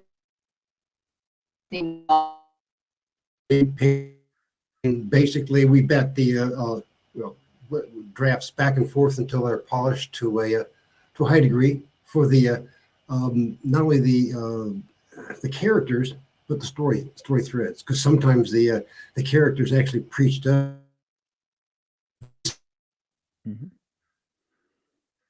On the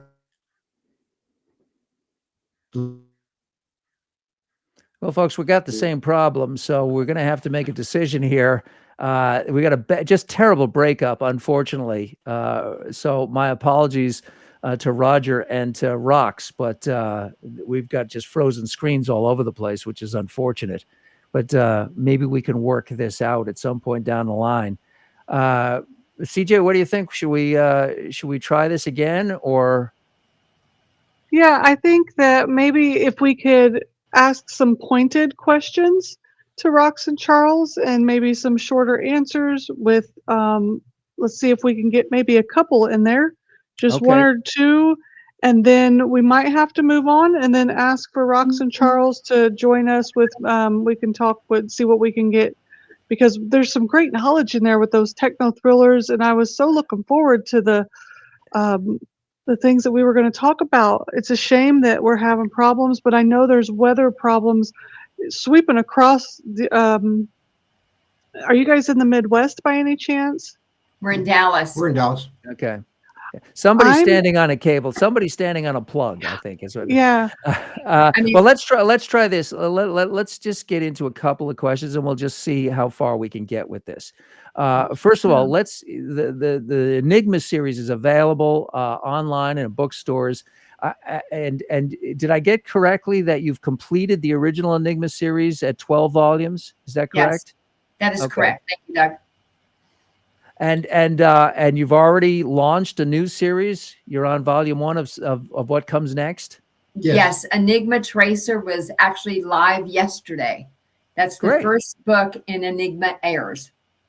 Okay, great. Now we were discussing. We had a lot of breakup on it, but you map out very carefully. You had from the beginning an idea of 12 books, and or was it 14? And then you decided to end at 12. But I'm always fascinated by that because I worked in television, and you would map out if you had 22 episodes in a season, you would map out the arc of the season and say, well, our characters start here and end here. Did you plan the books the same way? We sure did. Yes. Now, this is just a fundamental question for process. Who types the final manuscript? Because I've always tried to wrestle partners for the keyboard. Both of us. It's we're partners. I can't write without her, and my ideas are stale and unimaginative unless I have the goddess. Yeah. Well, that is the power. That's the beauty of a partnership, is that there's 3 entities. There's you, there's her, then there's the 2 of you. And that's the ideal situation. If the end result is more powerful than either of you alone, then it's the right thing to be a partnership. Yeah. And that's what we try for. Well, we're always looking for that extra spark, that extra.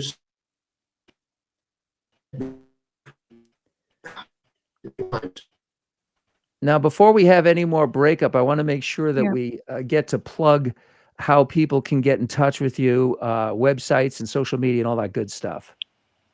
So we're on most social medias. Our website is enigmaseries.com, enigmaseries.com.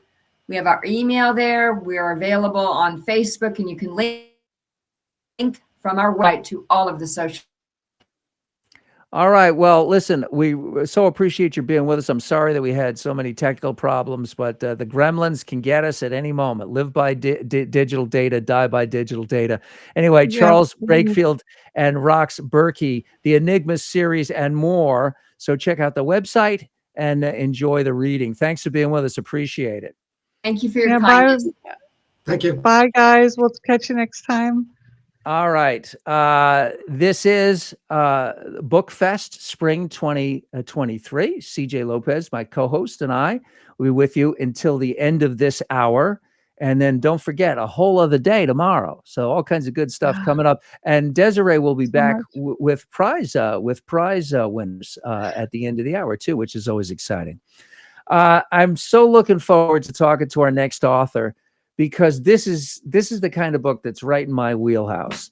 Danielle Soboleski has written a book called How to Live Like a Monk, Life in Medieval Europe, Fact and Fiction, and the 5-Minute Medievalist, How to Live Like a Monk. I love that title, and I love people who do deep dives into the minutia of history. It's my thing. So pleasure to welcome to the show Danielle Soboleski. Danielle, how are you? I'm great. Thank you so much for having me. And I'm looking forward to this as much as you are. Okay, so first and foremost, when did you fall in love with medieval history? When I was a kid, I know that there's supposed to be a sophisticated answer, but the real answer is Sleeping Beauty. Walt Disney's Sleeping Beauty. That's what did it for me.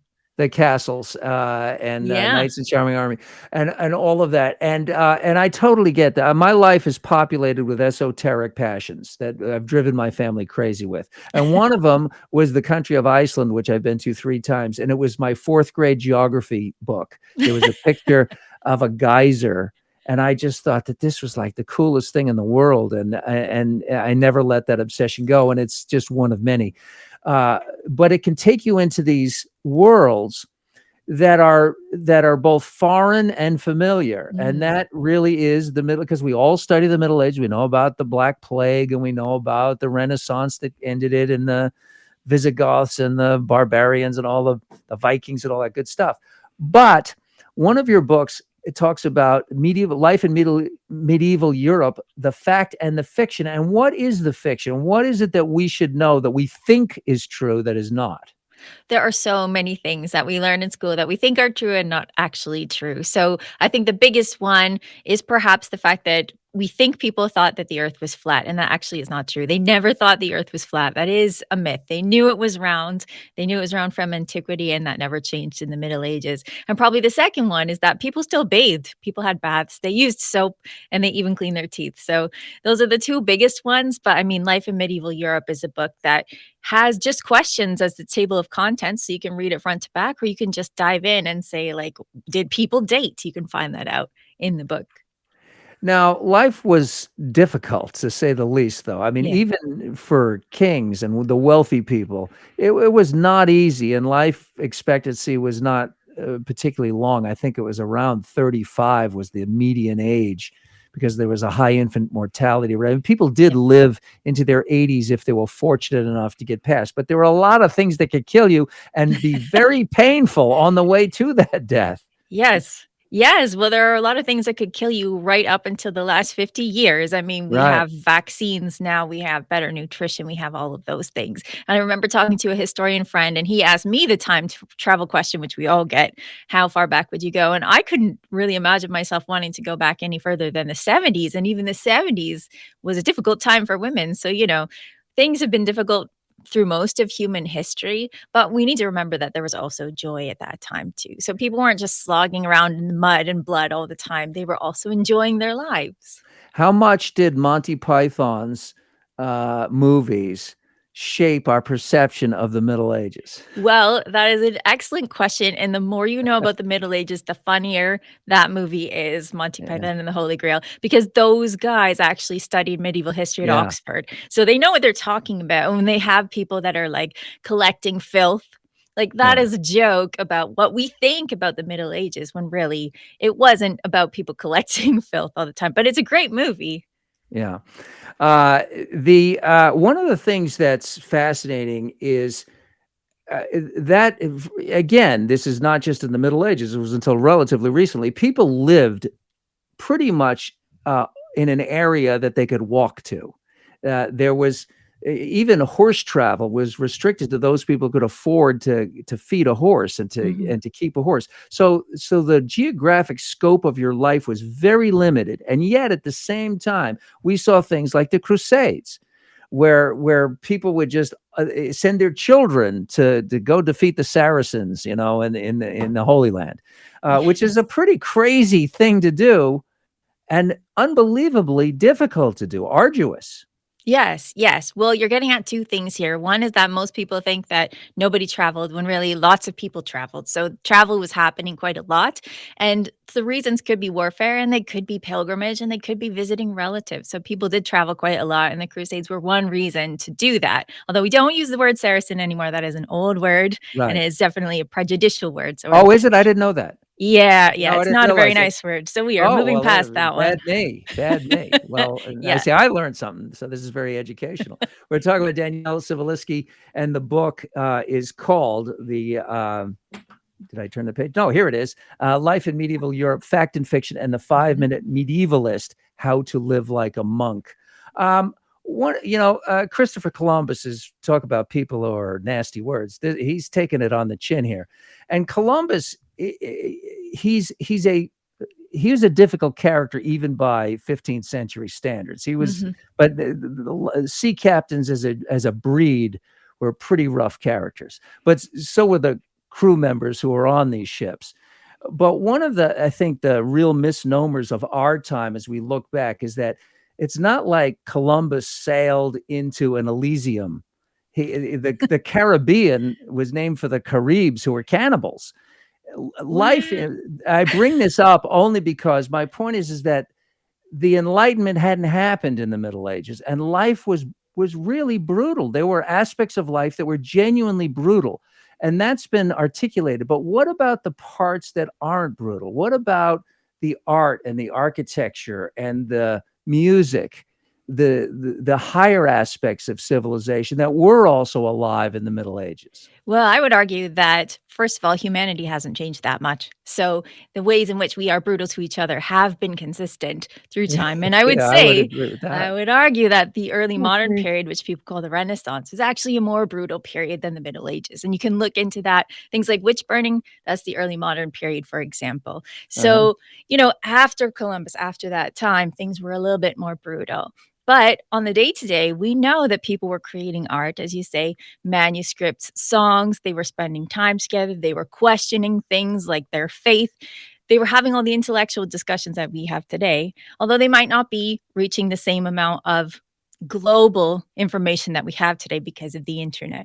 But people still had intellectual curiosity, the desire to make music, like you were saying, at home, and make art. And I think that when you look at the past, we see things like gray stone castles, when usually they were painted. People wanted to surround themselves with as much beauty as they could. And I think that's really a human element, and that is really consistent over time.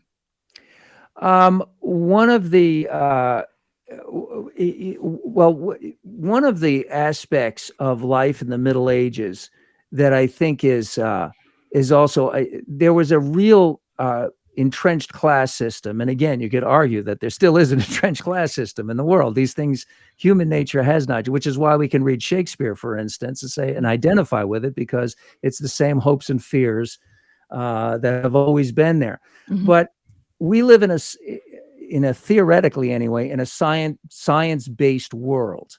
And you can experience natural phenomenon that, like, for instance, the Northern Lights. And I mentioned my obsession with Iceland. I've seen the Northern Lights in Northern Iceland, and it's an incredible spiritual experience. But you can understand why people who couldn't explain what that was, why they would make up a mythology around it.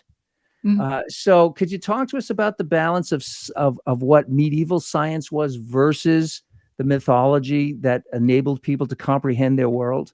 This is a really good question, because this is based on another perception that people have about the Middle Ages, and that was that there was no science, or that the church disagreed with it, when really the church was the driver of science during the Middle Ages, because they wanted to understand God. And the church was also those are the people that educated everyone. So in a monastery, for example, or a cathedral school, you would be encouraged to read Islamic texts, ancient texts as much as you could, to really understand the nature of God as well as you could. In the countryside, where you have people who didn't have access to these books, for example, you might have people who were believing in Jesus and fairies in the woods. And the way that they bring these things together is always very interesting. I think a good example is Arthurian stories, where you have Christianity is definitely blanketed over the top of that, especially when you look at Holy Grail stories. But you also have, a lady in the lake who's handing out swords. And so people were integrating the Christianity that they were taught, that they were supposed to be following as part of their everyday life, integrating that with old ideas or superstitions, just the way people of faith right now might still cross their fingers or not walk underneath a ladder or be careful of a black cat. So the way people integrated their ideas about God and their ideas about science and their ideas about past deities, for example, was very complicated and mixed and interesting. And the church was okay with it for the most part. If you believed in fairies and Jesus, they might gently correct you and say, listen, that's not great. Say a couple Hail Marys and let's forget this ever happened. Most of the time, that's just how it was dealt with. Oh, sure. Go ahead, Sorry, CJ. Doug. Yeah, I have a question from the audience before we head out, before we end the chat right here. If you could travel back in time which time period would you want to travel to? And if you couldn't travel back in time, what part of history would you bring to our time to make it relevant here? Oh my goodness, what a question. I would want to be encased in a bubble if I went back there to, make sure that I wasn't being exposed to any diseases or anything like that. But my favorite century is the 14th century. This is a century of disasters, but it's also a century of beauty. And part of the reason I'm interested in the Middle Ages is finding out how people dealt with that. And so I think if you spoke to someone in the 14th century who's dealing with the Black Death, who's dealing with the 100 Years' War, they might have advice for us because we are dealing with many of the same issues now. So if you brought them forward and asked them, they might have advice for us. But that is my favorite century, the 14th century, full of disasters. But I would have to be sealed in a bubble to really enjoy it, I think.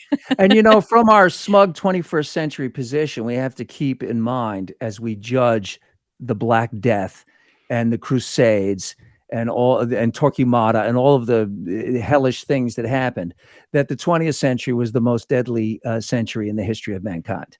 Yeah. So for all of our smug sophistication of culture and industrial and scientific advancement, we turned it on ourselves in horrific ways. And we still live with the specter of actual extermination because of our own technology. So, maybe we need to cling to some of those spiritual beliefs that we may have shed, whether they come from fairies or wherever they come from, just to keep ourselves in check. Danielle, how do folks reach you if they wish to follow up? Well, you can find all of my books on Amazon and other fine bookstores. Everything that you want to know about me, you can find at daniellesobolski.com. I also run the Medieval podcast and another podcast called Extra Medieval. And if this is all too much to remember, you can find me on most social media at 5 as in the digit, MIN, Medievalist for 5 Minute Medievalist. Life in Medieval Europe, Fact and Fiction, and the 5-Minute Medievalist, How to Live Like a Monk. I know where I'm going on Amazon when this is over today. Thanks so much for being with us. you. Really appreciate it. Thanks, you. Danielle. Take care. I'm a sucker for a book Bye. like that. I'm totally a sucker for deep dives. Mark Kurlansky's book on cod sent me down all kinds of weird fishing rabbit holes. The history of the fish that changed the world. I love books like that when authors will do a deep dive into what seems like an esoteric area. And then Nathaniel Philbrooks on the book on the Mayflower made the Pilgrim sexy. Do you know what accomplishment that is for anybody to make all those buckles on their shoes and all of a sudden it's sexy? I'm into the theatrical version of it, not the historical part, but more of the theatrical. Because for me, I like the sexiness of it. All right, let's bring in our next author, and this will be fun because I believe he's coming to us from the Philippines, which shows you the global reach. Singapore. Is it Singapore? Well, I'm in the Singapore, right yeah. the right hemisphere, just the wrong country. Yeah, That's not good. absolutely. Yeah. We're good. Maybe, which is exciting, and it shows the global reach of the BookFest. He is the CEO of Soil of Humanity, and we'll ask him about that. His book is called True Humility: Finding Peace and Balance in Today's Modern Society. It's a pleasure to welcome to the show Gavin Say. Gavin, how are you? Good morning to all of you of my part in Singapore, and of course, good afternoon to everyone. I'm good, and hope all of you are having a good time in the BookFest 2023. Well, so far, nobody's gotten hurt, so that's a good sign. And that's thanks for being with us. Well, let me start with, what is Soil of Humanity? Soil of Humility. It's a social educational enterprise that I started in the time when I launched my book, True Humility. And the focus areas are on character development. And many of my efforts that I have dived into over the past couple of years, especially in these difficult times that we live in, are spent in the schools, communities, as well as organizations to share about the importance of humility and how that harnesses our potential for our personal well-being. So that's been largely my main focus over the past couple of years. It's fascinating. The word humility and humble fascinates me. I'm in Los Angeles, and we just had the Academy Awards not long ago. And you always see people get Academy Awards in this incredible, glamorous event, and they say, "I'm so humbled to get this award. And the thing is, I'm just waiting for somebody to say, this is the least humbling thing in the world, is to give someone a prestigious award in front of the global audience. It's the opposite of humility. Yeah, definitely. I think many times our definition of humility, it shifts. It can shift.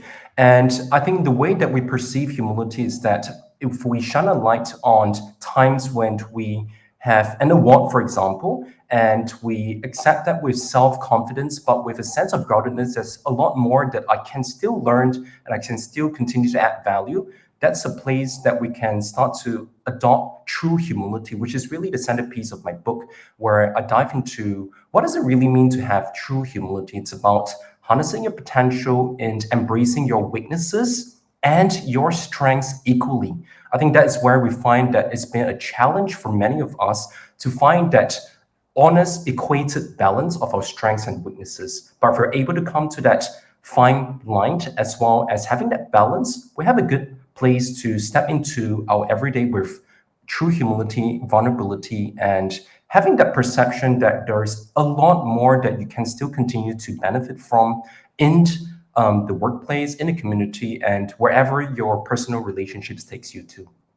Well, it's interesting. We've had a couple of authors today who have had books that touch on, maybe from different directions, different angles, touch on similar themes, because it would seem that as you're defining true humility, what you're really pointing people towards is happiness. Yes, as you define it, as opposed to culturally how it's defined. Yeah, I think true humility, it takes different perspectives towards how we can apply ourselves in a positive way. It's not about forcing yourself to be positive when you are in the worst place. I think what is and has always been a challenge is when you are in a negative spectrum, when you are facing a challenge and you have this positive lens looking into that, it tends to look like I need to bounce back immediately. I need to bring myself to positive thoughts. Humility is about also having the opportunity to acknowledge your weaknesses, acknowledge your feelings, but at the same time, having the courage and resilience to know when is the right time to bounce back. So that comes in two different aspects. It's about acknowledgement and then giving yourself time and patience to bounce back. And hopefully through that process, coming to help seeking, coming to knowing that there are good things ahead of you, positive vision for tomorrow. We're talking with Gavin Say, who is the author of True Humility, Finding Peace and Balance in Today's Modern Society. You talk about bouncing back. I am a habitual reader of biographies, of all kinds of biographies, famous people, whatever, historic characters, doesn't matter. I just like them, but I always want them to be dead. I don't like autobiographies because I like to have the last chapter. So, but here's the one common denominator that I have found in a lifetime of reading biographies is that people who accomplish great things in life, it's not that they haven't had terrible blows, and sometimes soul-crushing blows that would have absolutely sent me into grief for the rest of my life. But they have the capacity to bounce back and to go forward again. They take the hit and they feel it and they absorb the pain of it, but then they keep going forward. And I think that, that's something that separates real accomplishment, I think, from a lot of us allowing the slings and arrows of life to set us back permanently off our chosen path. Of course. I think in coming to that, there is a person that has famously shared this quote, Mother Teresa. She says that when there is so much hurt in you and you're seeing that, what comes out is not more hurt, but what comes out is more love. And that comes in two pathways. That's for self and later on to impact those around you. So in a way, you're putting an end to that vicious cycle that you have faced pain. How can you bounce back to continue to channel that to love for humanity and people at large? So I think that's something that I think nicely summarizes bouncing back from failure with courage, with humility, and having that continued opportunity to bounce back each and every moment. It's not about seeing the destination of this is the end point that I want to go towards. It's process, it's progress. I think that's a theme of my life. It's always about one step forward, towards a place that I can see progress, I can see a positive vision for tomorrow. It's not about looking back to the past and seeing the pain and getting trapped in that. It's about pushing yourself one step closer towards a positive vision. Yeah. Gavin, say, how do people reach you? The best place to reach me in this trajectory of social media would be at a True Gavin at Instagram, as well as Story of Humility on Facebook. I think those are the two best places to reach me. I'd love to hear from all of you. And the book, of course, is True Humility, Finding Peace and Balance in Today's Modern Society. Gavin, good luck with your work, and thanks so much for being with us today. Appreciate it. Thank you, everyone, and have a nice day. Thanks, all right. Gavin. Bye. We're in the home stretch, ladies and gentlemen, and for our final author, don't forget, Desiree is going to be back with us, and we get the prizes to give away, so you don't want to miss that.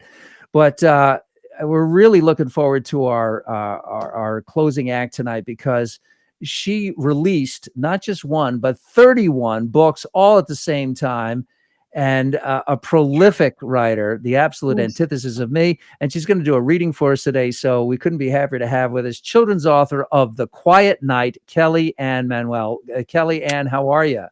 Oh my gosh, I'm excellent. This is just fantastic for me. Well, we're thrilled to have you, and let's talk about this, because as I mentioned repeatedly, my book, it took me 25 years to finish. You got 31 books at the same time. How, you got to talk how that happens. How you got to put it into context. Okay, mine are children's stories. They're modern day nursery rhymes.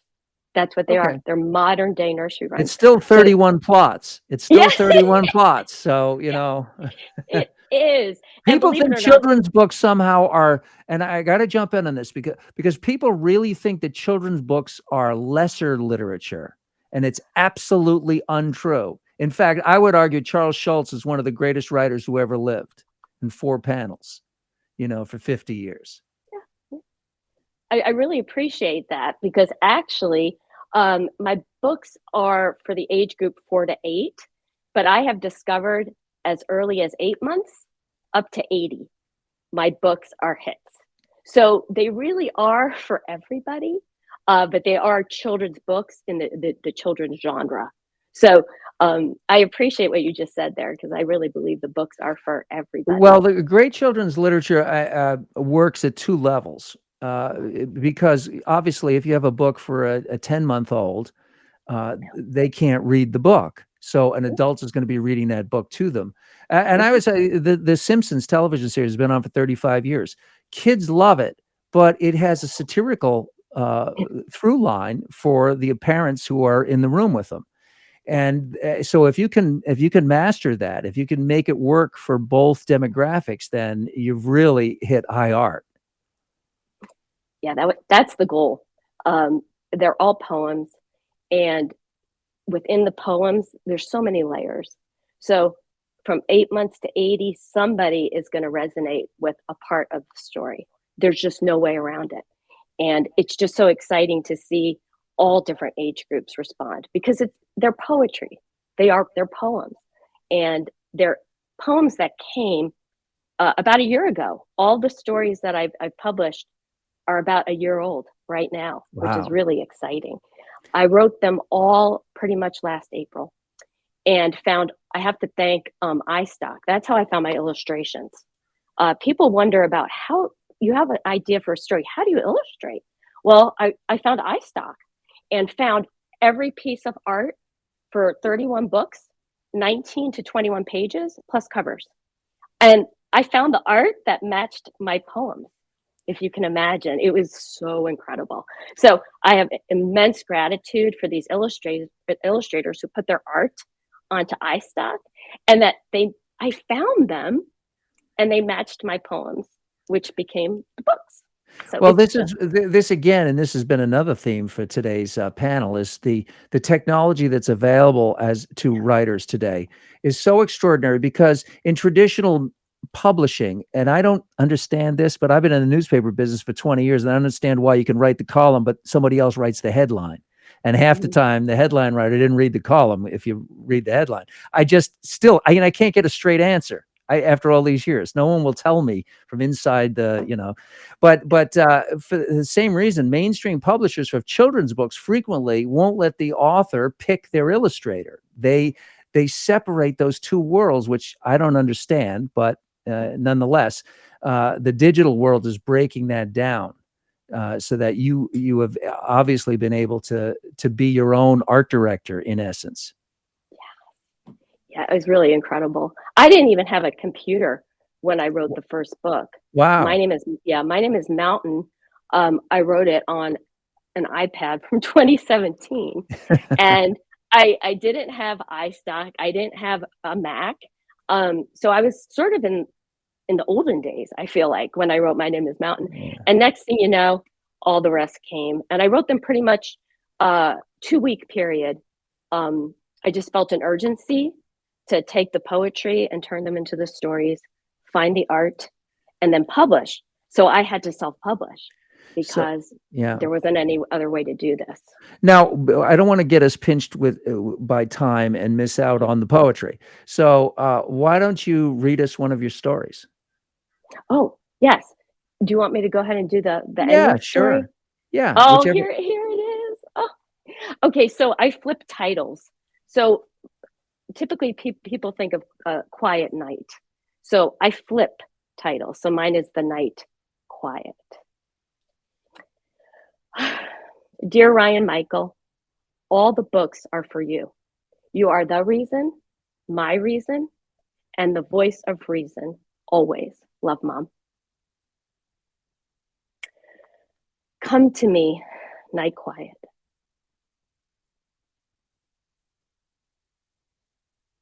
I've courted you all day. Surely you won't hide away from me now. Fluff up your pillow and stay.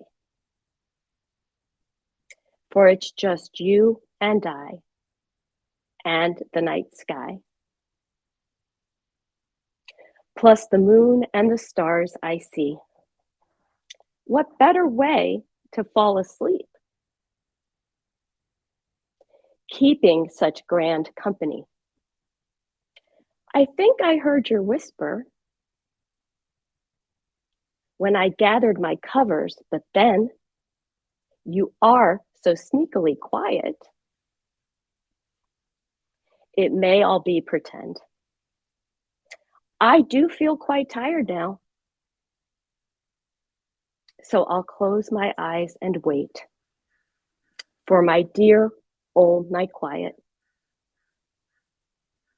to always keep our date. That's beautiful. And the illustrations are so evocative.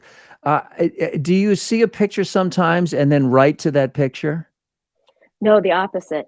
The poems, I wrote the poems, then I turned them into stories, then I found the art. But imagine that I found enough for 31 books in 14 days. It's pretty amazing. You know, it's interesting. We were talking earlier with a songwriter, Glenda Benvenides, and we were talking about which comes first, the music of the lyric. And in your case, the lyric is coming first, and then you're going to go find the music of the pictures, the illustrations. So, you know, a different way of writing, different material, but really the same process. You're just making it work. Now, Kellyanne, what is coming next? Oh my goodness. I have so much more. I have so many more stories, and I have adult poetry that I would love to publish. I did self-publish, so I'm a little bit in the need of trying. I'm hoping that maybe this becomes a query letter. Because, self-publishing is an amazing path to take. However, it is costly. And I had to, 31, I stopped at 31 for two reasons. One, 31 days in a month. So a child could have one book from me every day of the month, but also, you know, financially so. So I stopped at 31, but I have so much more. I have so many more stories. And I'm going to be at the Los Angeles Book Festival. They're the signed books, the 21st and the 22nd, and from 11 to 1. And it's the Black Chateau. I'm not sure. I think it's 153. We'll have to check with Desiree. Booth 153. in the gold area. So come see me because I have books and I'm going to sign them and I want to meet you. I can't wait. So, and then also I am turning all 31 books into audio video at this time. Great. Now, They're gonna what's be your amazing. social media handles and all the digital ways folks can reach you? Well, goodness gracious, really Goodreads. That right now, Goodreads is my way to go. But all the books I self-published through Balboa Press, and you can go to Balboa Press bookstore. But I'm also on Barnes and Noble, Amazon, Books A Million, Target, Walmart. They've all picked up the books, so you can order them, just anyhow you like. But it's better to come see me at the book festival. Yeah, that's the LA Times Festival of Books, I guess, coming up in the third week of April. Kelly Ann Manuel, thank you so much for being with us. And thanks for the amazing late in life output. I love that you had this dream and here it is coming out in one massive year. Fantastic. Amen. Thanks, Kelly, so much. Bye. Thank you so much.